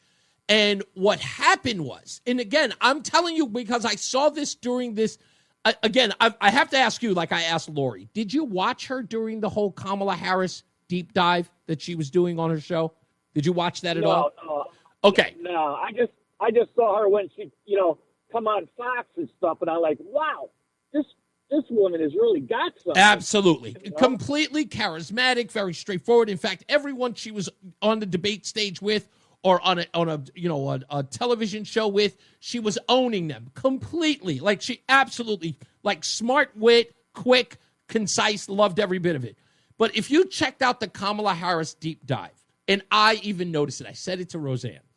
I said, this is really turning gossipy, but in a good way for me, because I was loving what she was finding out about Kamala Harris's background in Jamaica, the people who her father was, and all this stuff. And it was very informative, but it was incredibly gossipy. It was supposed to dive into what is Kamala Harris's background and what does she believe and why? And did it come from her father? Did it come from her mother? What their backgrounds were. But then it started to go into this weaving about who this person was, whether or not this person was black or Guyanese, or whether or not this person was white, and it became very tabloid-like, but it was still entertaining. And as that went on, when the story was over and the election was over and Kamala Harris was a forethought, then she started diving into this Macron thing. And what was that about? It's not about American politics. It was about whether or not she was a man or a woman. And as I'm listening to it, the beginnings of it, I'm going, this reminds me of Wendy Williams. And that was when I made the connection, because her listeners and the people she was responding to in the chat room were all doing her bidding. They were running around getting information for her and then giving it to her like a bunch of gossip columnists would. And I said, oh, this show's People Magazine. This isn't politics. This isn't, a podcast about policy. This is nothing more than, pop culture nonsense. And that's when I knew, not that it was over, but I knew that she had sort of grabbed a niche and she's sticking with it. Yeah, that's a good correlation, because I remember Cindy Williams, saying proudly that she wanted to be the female Howard Stern, and she loved that kind of stuff. That's right. Exactly right. Yeah, it's too bad because I think she really could have been something. I agree for the Republican Party. I agree too. But you know what? When the popularity grows in a certain direction, you kind of want to cater to that, and you say, "All right, this is my newfound sort of angle, and I think I'm going to go there." She does talk about politics here and there, but she's really getting her bread and butter from the people who like the gossip stuff, and it's big business. It just is. Yeah. It's big business. Yeah, she lost me at the Israel and the Palestine. Yeah. She lost me then. And I think that no, she could have been opinionated about Israel if it wasn't about being defiant. And what I mean by that is she had to get more and more inflammatory in her rhetoric to create a larger rift. And it was like, okay, we can argue with Bibi Netanyahu. We can argue against the IDF. We can argue against just Israeli versus Palestinians. We have that conversation all night long. But then when you start going into the tropes, that stuff is nothing more than clickbait. And you know it is. Yeah, for sure it is. Yeah. So, but I hear you, boss man. Thank you. I appreciate you. Let's get to Ralph, because Ralph wanted to talk about the Jay Jones thing. How are you, sir? Oh, hanging in there, Reese. Sorry I stole your No. I had a particular monologue for it, so I wanted to get to it. So, yeah, you asked the question earlier, if this were a Republican, what would be the response? And the response would be, as it always is, that we have to adhere to what would the normal rules be under that guise, right? The normal rules are somebody said something disabhorrent, you've got to drop out of the race, and anyone who doesn't denounce him is just as bad as him.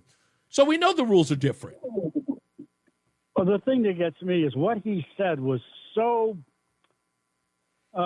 unbecoming a human being, I guess. Maybe you want to put it that way. Despicable is what he did. That you want to see his wife and children dead? I mean, I'm sorry, Reese. I don't care how much you disagree with somebody, you don't like them. You don't wish something that's stupid on them, and then you got to be a total idiot to do it publicly. Well, that he didn't. He did it privately. But what I really understood about this was the person saying to him, and this is truly what I believe, is that the person who was communicating with him obviously expressed that Jay Jones, whatever his name is, that he had said things like this before about his political opposition, that this was commonplace for him, that he felt about people that people should die for what they believed in, or if they were in any way opposed to his way of thinking, that they deserved to die. And he had made commentary like that in a sadistic way. And I think what also is interesting is that he laughed it off when people pushed back on him and said, look, that's a little bit macabre. Maybe he shouldn't say that. He was like, laugh out loud. I'm just saying, you know what I mean? No, it's like, so he didn't think there was anything wrong with it, which again talks to a person's psyche. And imagine this, Ralph, and this is also important. This is a guy who is going to be the top cop on the left. Imagine what he would have done in that position as the top cop of an entire state. I wouldn't even want to think about it. But one more thing I'd like to mention quickly, Reese, if I can. I had to go for x-rays a couple days ago. Okay. You okay? Yeah. Well, I had to have my shoulder replaced. Oh, okay. But the young lady who did them was Oriental, and we started BSing. And I asked her, she says, well, her father was Chinese, her mother was Vietnamese. Oh, wow. And that her grandmother came here going way back, I guess, when the Vietnamese came over. Mm-hmm. And she said that her grandmother applied to get her mother, and her siblings to come over to this country. She said it took them 10 years to go through all the paperwork and get everything done. But you know what she said? It was so worth it. She says, now I'm an x-ray technician, but I want to move up. I want to, move up the ladder. And those are the kind of people we want here. You know what? Let me tell you something. I don't know how well you knew this x-ray technician. Was that the first time you ever met her? Yes. Okay, now think about what you just said. See, I like the story, but I can always dive deep just from hearing the story. Imagine this, Ralph. You never met the woman before, and you found out more about her than you would at a dinner party, about her immigration to this country as she became a citizen of this country, listen to how eager she was to not only tell you about how she got here, but also what she wanted for her life thereafter was to become bigger and better than where she was. She didn't see it as a ceiling. She saw that as an opportunity to rise up. And the reason why you say that we want people like that is because that's exactly what immigration is, not the nonsense that people are trying to sell to us. Well, 100% correct, Reese. And let's face it, in this country today, what they're doing with these illegals, and I'm sorry, when you see your buddy Murphy again, and I've said this before, and I'll say it once more, ask him how high our deficit can go before we're bankrupt. 2 years. I've already checked the numbers. I've checked the numbers. They said it's absolutely unsustainable. In 2 years, forget about it. It's a wrap. If they keep spending this kind of money, it's insane. What happened to the country, Reese? Yeah, exactly. The entire country. That's exactly right. Thank you, Ralph. I appreciate you, sir. Have a great night. Thank you, man. You too. It's almost impossible to think that the road these people are trying to send us down. Let me read this thing in the chat room. Somebody sent this to me. If I can, I totally don't want to miss the opportunity to give the person credit who wrote it. Jack writes this to me. And Jack, I'll try to read this as fast as I can and give you an answer as fast as I can. He writes, Reese, explain this to me. A few years ago, a 9-year-old black child was executed while playing with his friends. It was a gang retaliation for something his brother did. Was there an uproar in the community? No. Do you know who organized the protest? Father Flager. I'm very familiar with Father Flager. Know a lot about him. A white Catholic priest. Now, I don't know whether sending in the National Guard to Chicago is the best way to handle it. But where is the alternative? No cash bail and lenient sentences result in career criminals roaming the streets. Unraised children are up in gangs terrorizing a city and promulgating the drug trade. Taxpayers are funding inner city public schools that are far less successful than they should be. Churches are on every corner with ministries promising pie in the sky as long as you tithe generously. Oh, don't forget they also are politically active. Chicago older persons make over $100,000 a year with virtually no accountability. Downtown and the Magnificent Mile are deteriorating rapidly. Law-abiding inner-city residents who cannot afford to move are stuck in horrible conditions. Who speaks for them? Yes, the Democrats have run the city forever.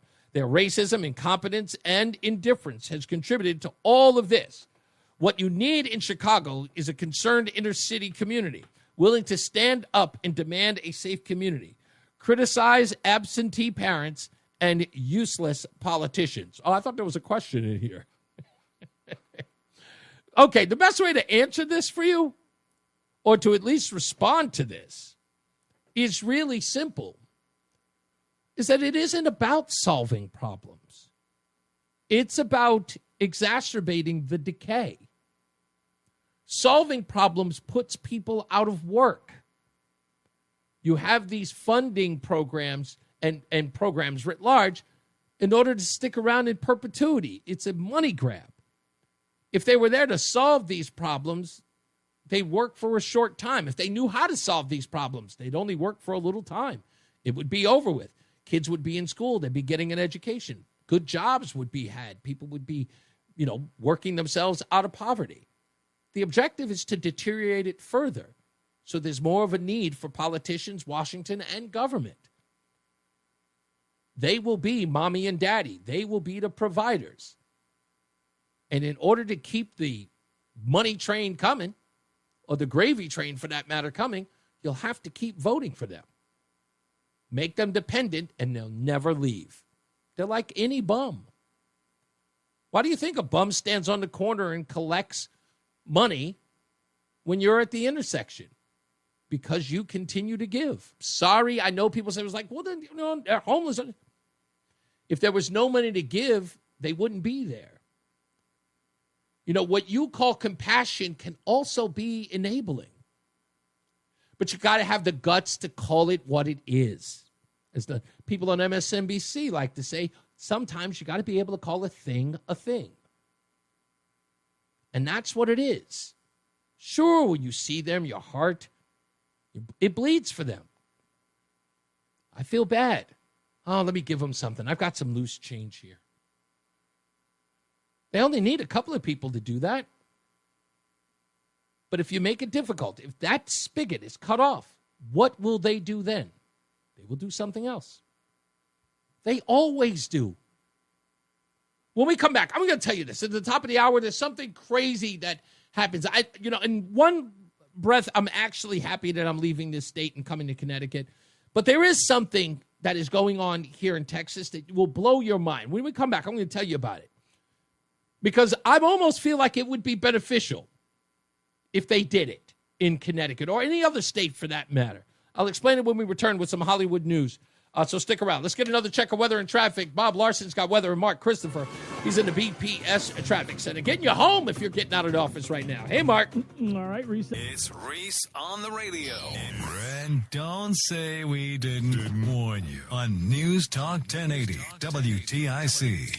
Don't forget, Newtown Board of Education meeting is tomorrow at 7 p.m. at number 3 Primrose Street. Again, number 3 Primrose Street in Newtown at 7 p.m. tomorrow. Let's get some Hollywood news. It's time for Hollywood news with your correspondent, Reese on the radio. All the glitz and all the glamour. It's Hollywood news. This one's actually interesting because instead of being about movies, this is about television. But it's about a movie star going to television. I knew this when I first heard it. I knew that. Thank you, Craig. I do think now and remember. This actually is happening, and I'm kind of excited for it. I'm going to check it out. So Roseanne and I have been watching Tulsa King, starring Sylvester Stallone. And the series is pretty good. It's already like 3 episodes into the 3rd season. And we still like the show. Sometimes those things can kind of go down. We love Yellowstone, and it's all invented by this guy, Tyler Sheridan. We like Landman as well. A lot of people talking about that. Well, there's a new series that's coming out that's the first spinoff of any of Tyler Sheridan's show. And that is Tulsa King is getting a spinoff of a show called Nola King, New Orleans, Louisiana. And Samuel L. Jackson is starring in his first TV role ever. I know he did something on on Disney Plus for that, the Marvel series. But this is the first television series that he's going to be on. So it's called Nola King, New Orleans, Louisiana King. And it's the first spinoff based upon any one of Tyler Sheridan's series. But it's from the Tulsa King universe.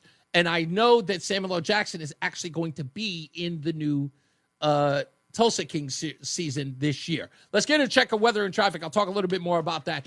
And, of course, what they're doing in Texas. Mark Christopher, he's in the BPS Traffic Center. I know you like Samuel L. Jackson to some degrees, even though you probably seen like maybe 1 or 2 movies he's been in. Oh, yeah. Very likable. Like how many movies of his can you count that you've seen?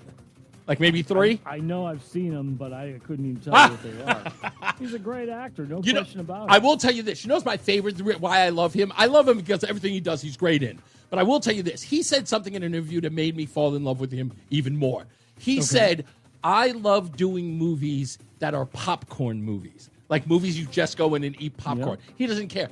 And he talks about that when he did Snakes on a Plane. He said when he found out the movie was called Snakes on a Plane, he said the name alone made him jump on it. He said it sounds camp. Yeah, he said I don't have to read the name. The name, I want to be a part of it. He said because that's a movie I would go see, and that's what makes him so like he's a movie fan, and that's what made me like him. It's like that's exactly why I go to the movies because I want to forget about my life and go see something popcorn. Yeah, I think it's a great guy. You want the escape? That's exactly. What we're paying for, the escape. Exactly. Yeah, but you could tell he's a very likable character. Absolutely. No question about it. And you could tell he's really, really bright, too. Smart guy. Yeah. Hey, It's Reese on the radio. Ask your doctor if common sense is right for you. On News Talk 1080 WTIC. All right, we are back. And thank you, Craig, and thank you, whomever the other person was, for reminding me exactly where I was on this thing. So I want to tell this, and I want to get to some other stuff. And, of course, your phone calls at 860-522-WTIC. That's 860-522-9842. So living in San Antonio, there's been, like, a lot of things that I've seen here that I cannot understand. And I've never lived this far west. So I'm so happy to be coming back home east, and I'm so glad to be coming back to Connecticut. Let me get that out of the way. So having never lived here, I always wonder whether or not there's going to be a culture shock, but there never is. I just go, people are people, no matter where you go. There are some cultural things that I wouldn't expect. Like I've been to flea markets here where, let's just say there's a lot of piñatas. There's a lot of them, and it's like everywhere. So I've never seen this many piñatas in my life, but they are everywhere, and it's an industry. And I get it. But the thing that I really found amazing, one day the wife and I are driving, and we're not going to our usual Target. We're going in the opposite direction of where we normally go. And we're driving to the Target, and we stop at a light, and I'm looking over to my right, and I see a guy with a tent that's up. And it's a tent, and you would see it like a flea market or whatever, like an outdoor flea market, just one of those things. But it's in a parking lot. And there's a sign up that says AC repair, air conditioning repair, at a tent in a parking lot of a strip mall. And it's right there by the road. And I look, and I say to Roseanne, that's odd. You could just pitch a tent and start a business. And sure enough, several times as we drove by, the guy, same place, every day, right there.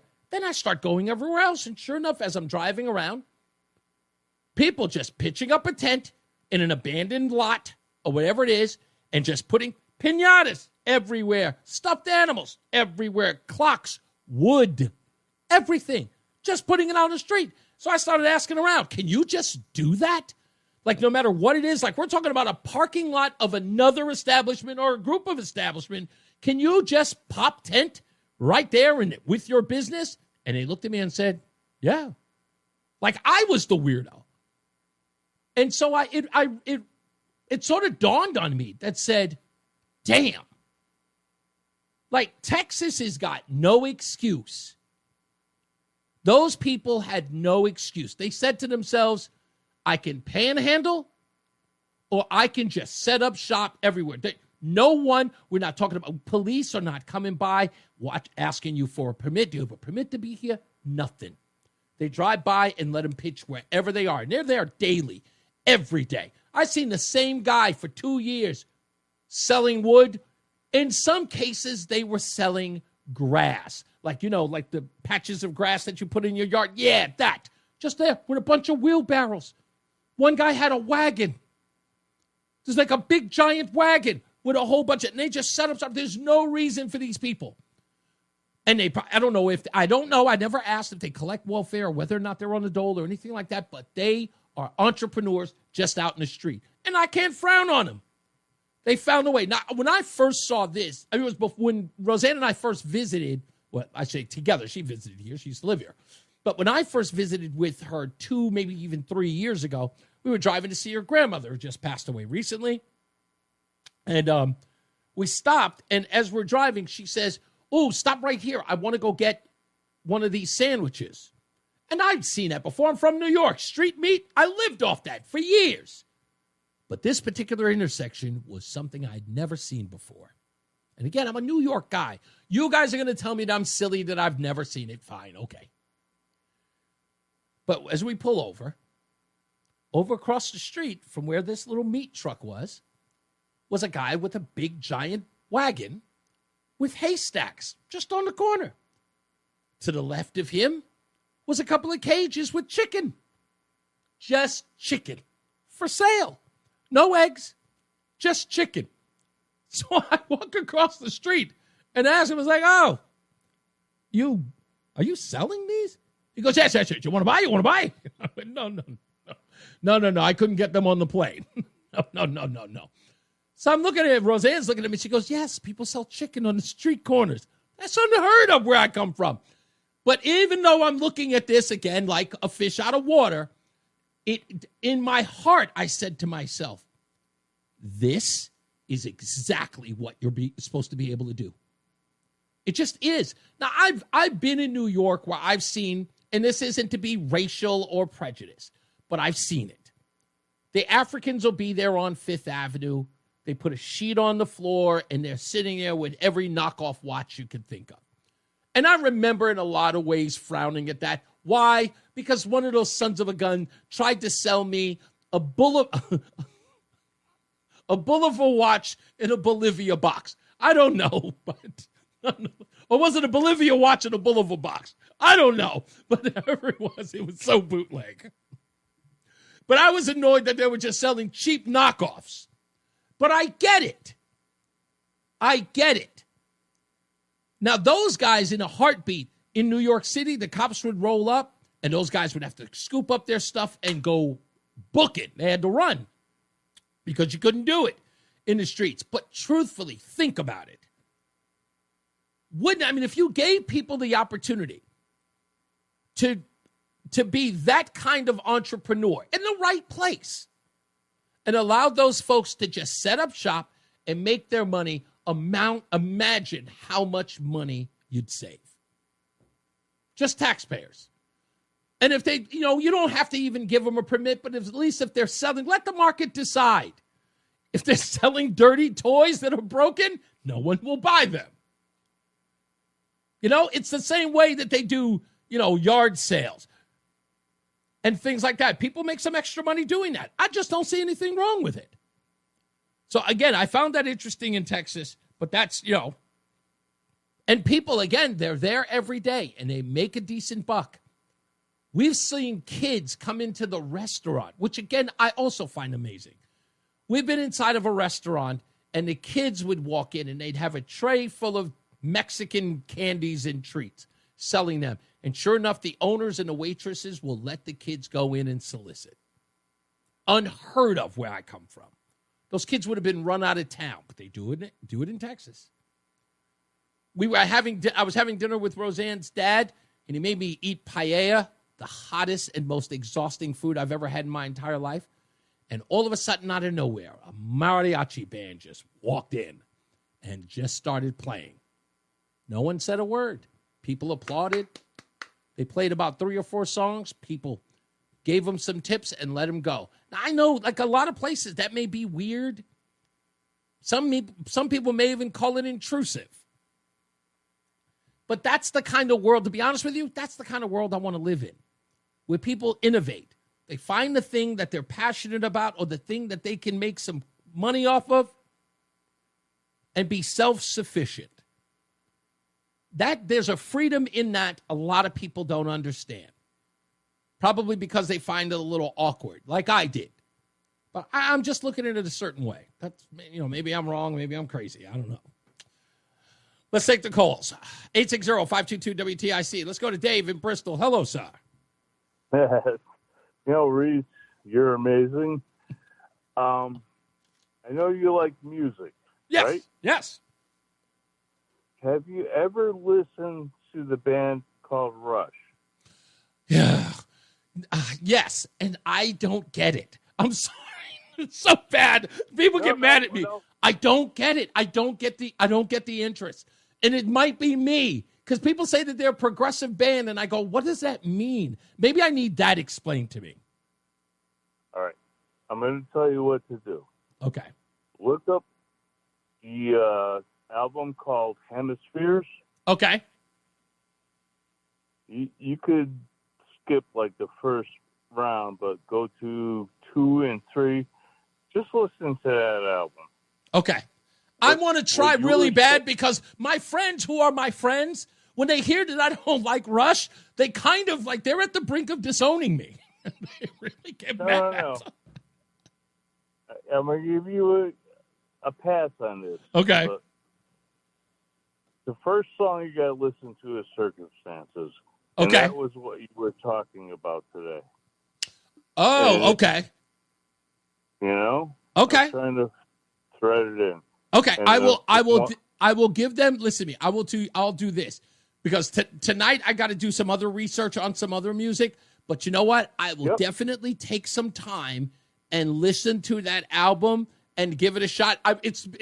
I'll tell you this, if I can concede anything, I had a girlfriend who played the Rolling Stones all the time, and I never gave them an opportunity. And then one day, listening in my car, I was listening to the Rolling Stones. A song came on. I didn't have any control over it. It just popped on. And then all of a sudden, another Rolling Stones song came on, and then I was hooked. So that's what I need. I need an opportunity to sit down and give it a chance, and then maybe I will have a respect for them I didn't have before. I just need mature ears. That's all. That's all I'm saying. Okay. I know you love music. I know, and I thank you for that. I appreciate you. Let me get some other folks in here. Thank you, man. Let's go to Jeff in Marlboro. How are you, Jeff? Hey, I'm not doing too bad. How about you, buddy? I'm good, sir. Hey. Been a little while. I know. I was about to say, hey. Hey, Uh-oh, hold on. Oh, goodness gracious, we lost him. Call back, Jeff, I promise. Let me go to Leroy. Hello, Leroy.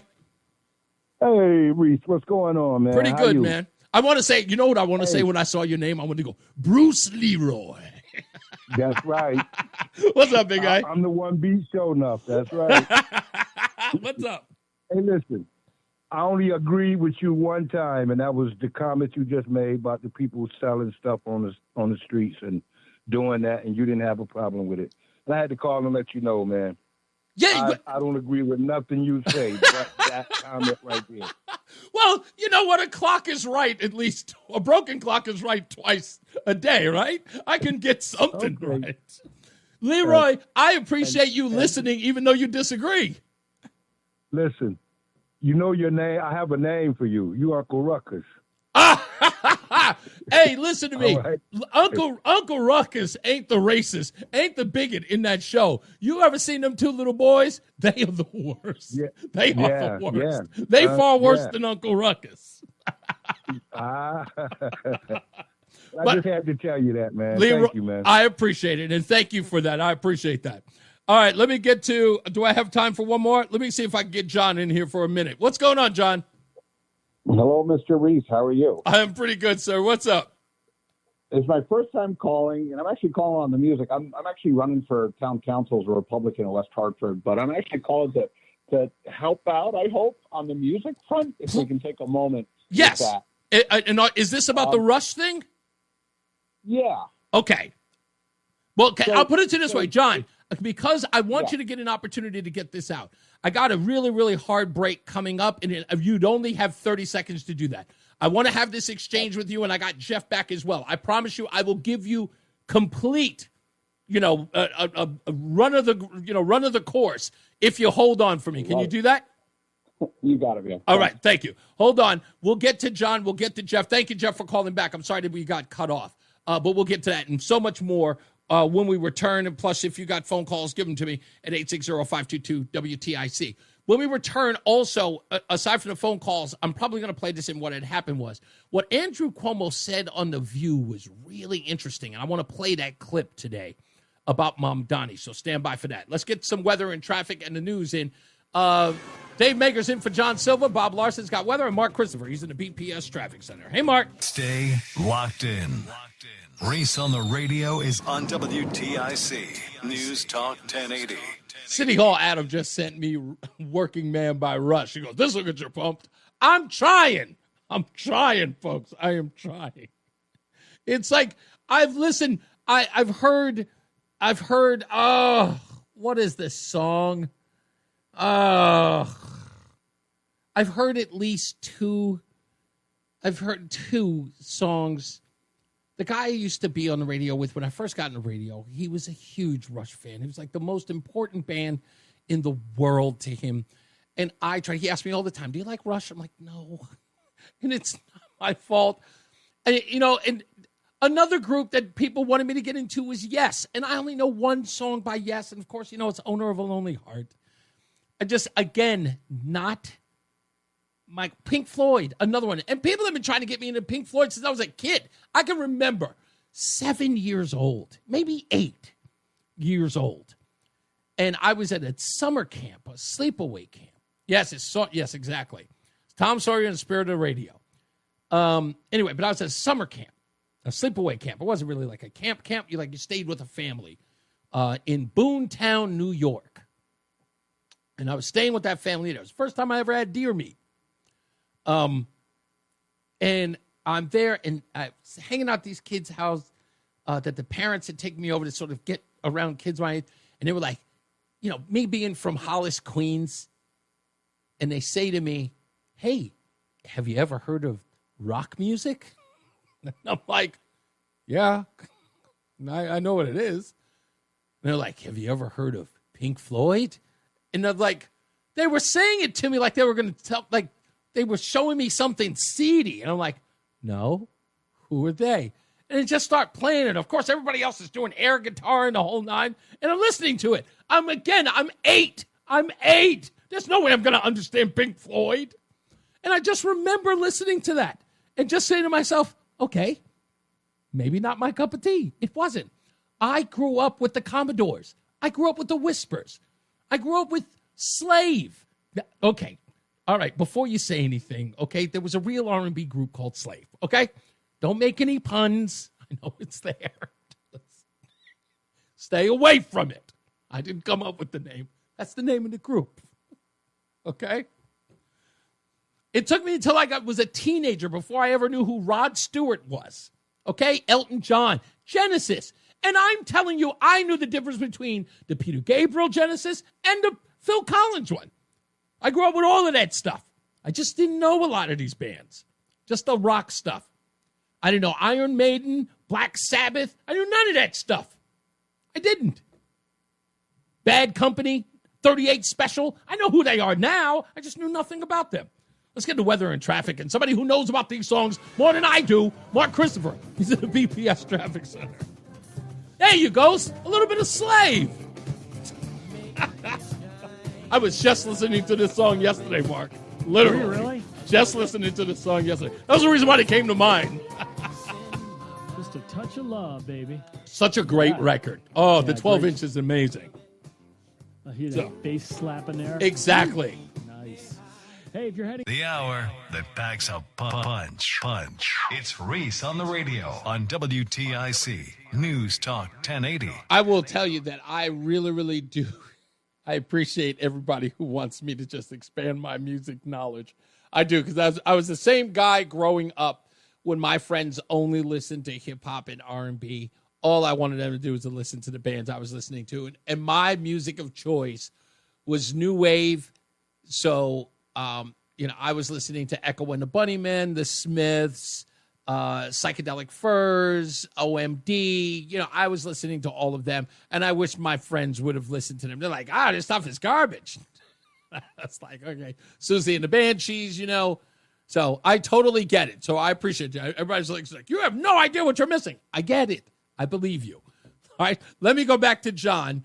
John, so what you were trying to educate me, if you will, on Rush, what am I missing here? What should I... No.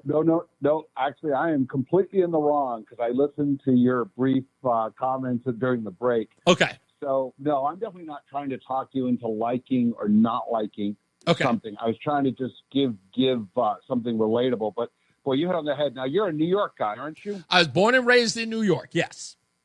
So do you know what the airline was when I say that? Talking about Echo and the Bunnymen and some of the other new wave stuff?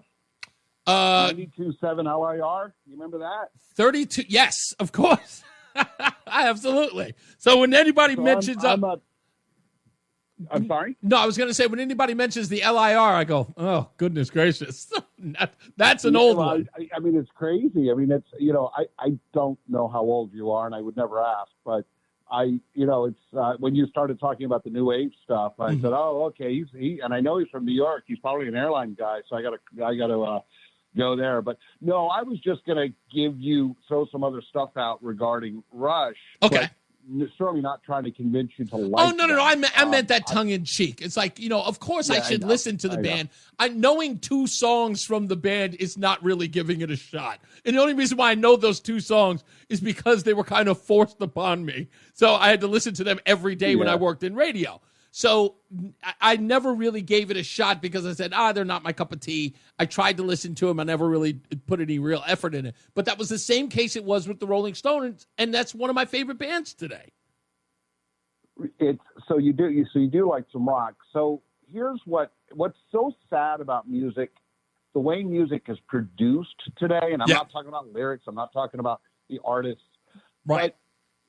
Back in the 1970s, you'd go to the store, you go to Woolworth, and you'd buy for $6.99 or whatever, you'd buy an album. Yep. And let's use Pink Floyd's Dark Side of the Moon. And you'd go home and you'd put the needle down on side A and you'd listen to it straight through side A, side B. And it was like a cathartic experience because the artists were so smart that they developed and wrote the music to be conveyed on a vinyl record. And even CDs don't convey it that way. So the only thing I would try to convince you to do is if you do ever decide to sit down and listen to music, is sit down with Dark Side of the Moon's a great example, Emerson, Lake and Palmer, anything by them. I call it the art rock period. The progressive I thought was later, but it's the art rock period. But where these songs, these albums were designed to be listened from beginning to end. In Chicago, on their first album, if you want to hear a great album, Someone's already mentioned that somebody mentioned that in one of the chat rooms. You know what I found interesting? What you just said, what was interesting, and I, as you're talking, I'm finding myself traveling back in time. And I know that you will absolutely, as many people listening to me will agree with.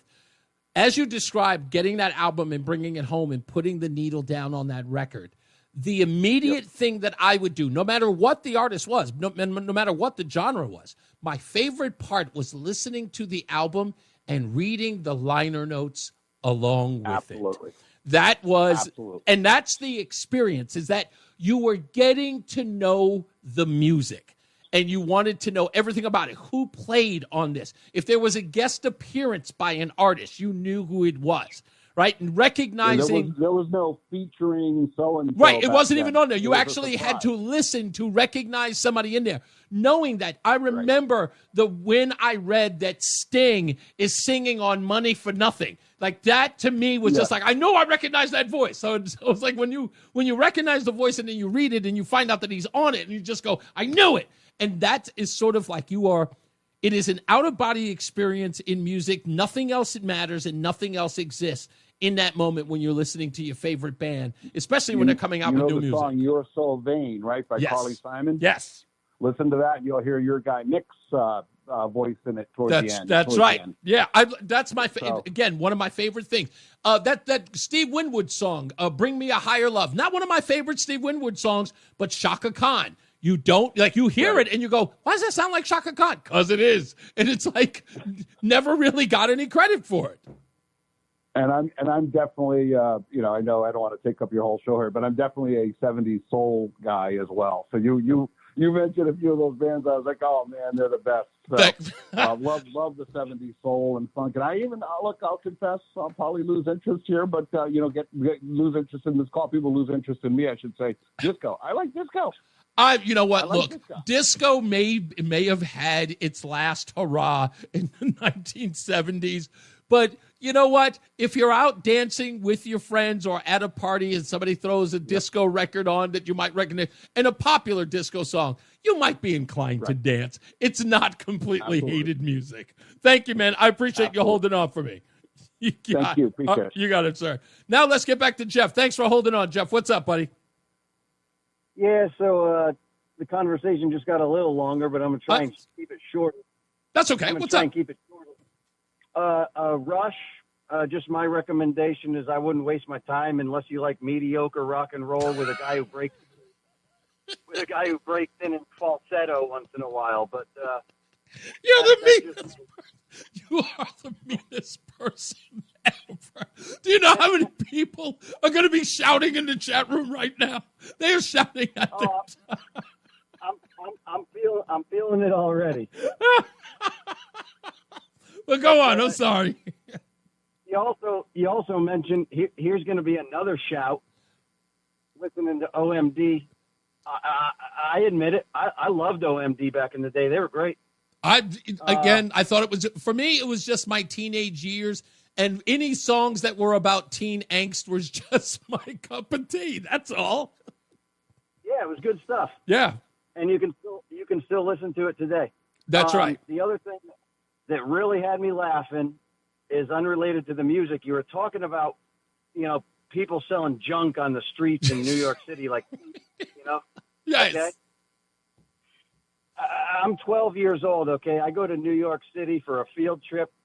There's guys, we're going to see the Statue of Liberty. There's guys selling stuff. They open up, this is straight out of a movie, I swear to God. They open up their coats. It's like a showroom. Oh, yes. That was popular. Opening up your coat, and you had watches and all types of other things lining the inside of the coat. That was not just television. That's real life, folks. He's not lying. I thought that was a joke. People thought that was a television thing or a made-up Hollywood thing. No, that was movies and television got that from real life. That's how people carried around their wares. Then all my friends, they're spending their mom's money on fake watches. I'm just waiting. I'm just waiting to go to McDonald's. You know what I mean? That was some serious stuff back in the days, man. Those, and they were tourist attractions. Just walking by, guy opening up his coat, say, "Hey, man, you want some watches?" It was just like that. It was like a cliche, Oh yeah, absolutely, my friend. Thank you. All right, well, thanks for the memory, man. That was funny. You got it, man. Thank you. There used to be this comedian in Washington Square Park. He used to tell this thing. He says, I would walk through Washington Square Park, and I think that everybody there thought they knew my name. And it was like, yeah. It was like, yeah. When I was walking by, people walk by, go, smoke. I'm like, no, I'm Jason. He goes, smoke, selling weed. Let's go to Stephen in Waterbury. What's up, Stephen?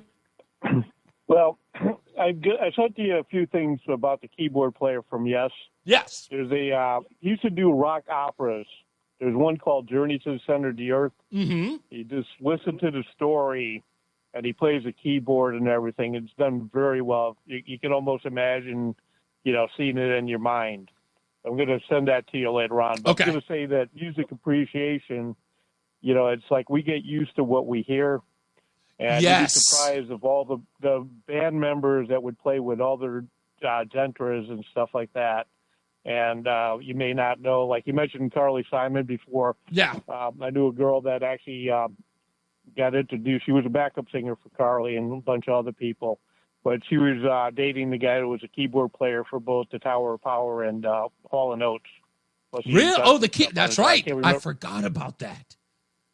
Yeah. I can't remember his name offhand, but he does a good solo thing. I'll send something to you about that later on, too. Okay. You got it. Thanks, man. Let me get last one in here. Doug is calling in East Hampton. Hello, sir. Hello, Reese. Good afternoon, sir. What's Pleasure to going speak on? with you.